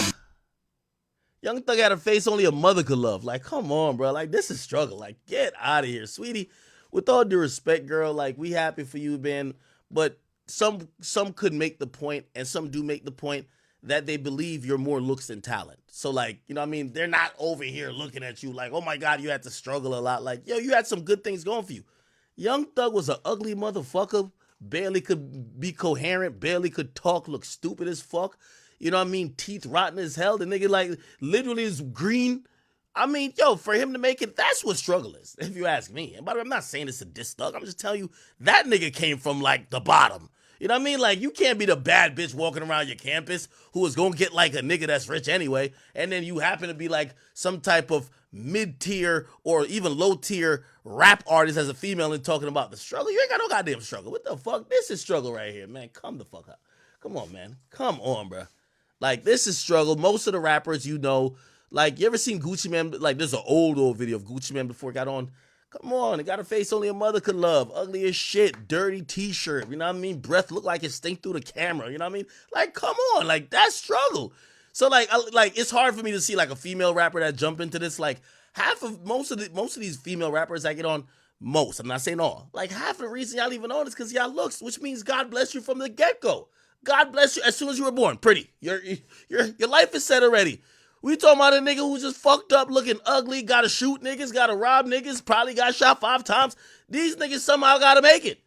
This is a whole different type of struggle. So with all due respect to Sweetie, you get what I'm saying? Talking about, oh yeah, you know what I mean? I had to like, you know what I mean? Like, go work weird jobs to go pay for an apartment off campus and blah, blah. Okay. Got you. Okay. I'm sorry. Like, I didn't even know you were associated with the nepotism argument, right? In context of nepotism, the boss, Ricky Ross, talked about Bronny James. He said this. Nepotism. Y'all make me sick. Every 2 years, y'all come up with a new word. The narrative. Toxicity. Toxic.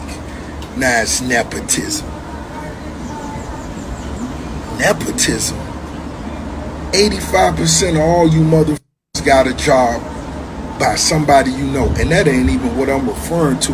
Lil Bronny a bigger star than 95% of the motherfuckers in the league, man.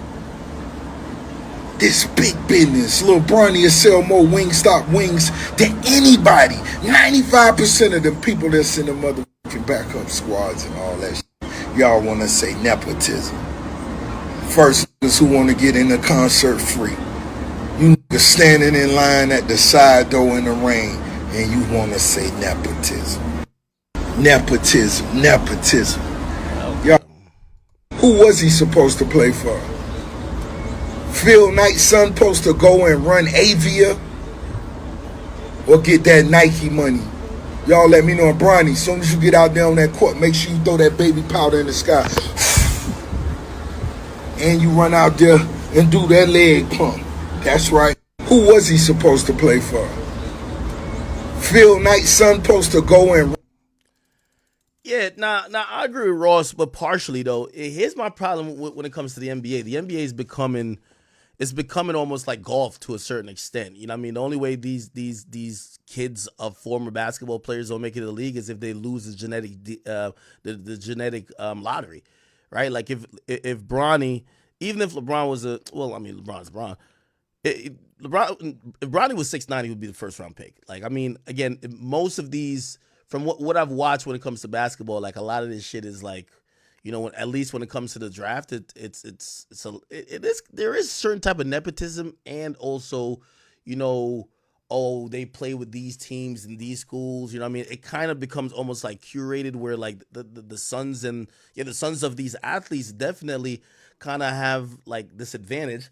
And yeah, I mean, it's going to be what it's going to be. But you know, I kind of worry about basketball in that aspect, because what happens to the kid who's in the park with no connections, and his only way of getting out of the hood is just balling. And again, I'm not one of the people who's saying Bronny, like I'm mad that Bronny's in the league, but you know, we just got to think about it. What does happen in that situation where basically now the future drafts is, okay, we know we're going to get Steph Curry's son, we're going to get this guy's son, and it's kind of almost like we're going to just have the juniors and keep it in the family almost, more than, you know, it being really one of the it's always been like a viable way for people to get out the hood. It still is, but there is a lot of, it's becoming more and more increasingly kind of almost curtailed to like the sons of like these former players. Sometimes they got the money and resources to give the proper training, put them in the right program, the right coaches, this and third, the right have them run with the right squad that could kind of give them a leg up against the competition. And I mean, I can't knock the parents for doing it. Like, shit, that's what you're supposed to do for your kid. But I do worry about the kids that don't have those resources because I don't think they're battling on the same playing field. But again, it's life. Basketball isn't necessarily supposed to be a I don't know, say it's a 0.001% chance. It's not supposed to be that for everybody equally. You know what I mean? You got to get it out you live in, and the true talent is going to rise to the top. And also, if you're like a son of somebody who was great and you make it into league and you suck, you're gonna get kicked out. You're not gonna go nowhere. So, how much can we really complain about nepotism? Nepotism might put you and give you the start, put you in the spot, especially when it comes to merit-based sport like basketball. But it won't keep you there unless you're like Austin Rivers, which I think that story has been told a bunch, right? Okay. Hey, by the way, chat, if y'all are on YouTube, please, I want y'all to do me a favor real quick, man. On the King Akademiks page, we're like 10 subscribers away from 821,000. So I want you guys to hit that subscription button. If you guys do want to talk in the chat and you can't talk and you've just been watching, all you got to do is make an account on YouTube, hit the subscription button to the King Akademiks channel. We also go live on here. We do have the Academy channel back as well. Or not back, but we have that. We just haven't used it. And we're, of course, on Rumble and Twitch. Chat, I think we did 7 hours today. I think that's a good time. I'll call it a day today. Whatever develops over tonight when it comes to this whole Rick Ross situation, I'm going to also reach out to Sam Sneak and see what's up. We'll probably get more information on that tomorrow and also just see how all this stuff develops. Honestly, like I'm kind of Kendrick and Draked out. But still, it's kind of what people still want to talk about. We've been beating the same horse dead, but somehow it keeps waking back up on some Julio Fulio shit. So we'll see what it is, man. Anyway, chat, I do love y'all. I will talk to y'all later. And yeah, I hope I think I read all the relevant stuff. Yeah, chat, I'll see y'all tomorrow. Maybe a little bit later or maybe a little bit earlier. Either one. Maybe we probably do an earlier time, right? Like, I don't know. Let me start maybe at noon to 6, noon to 5, probably something like that. All right, chat. Peace. Catch y'all tomorrow.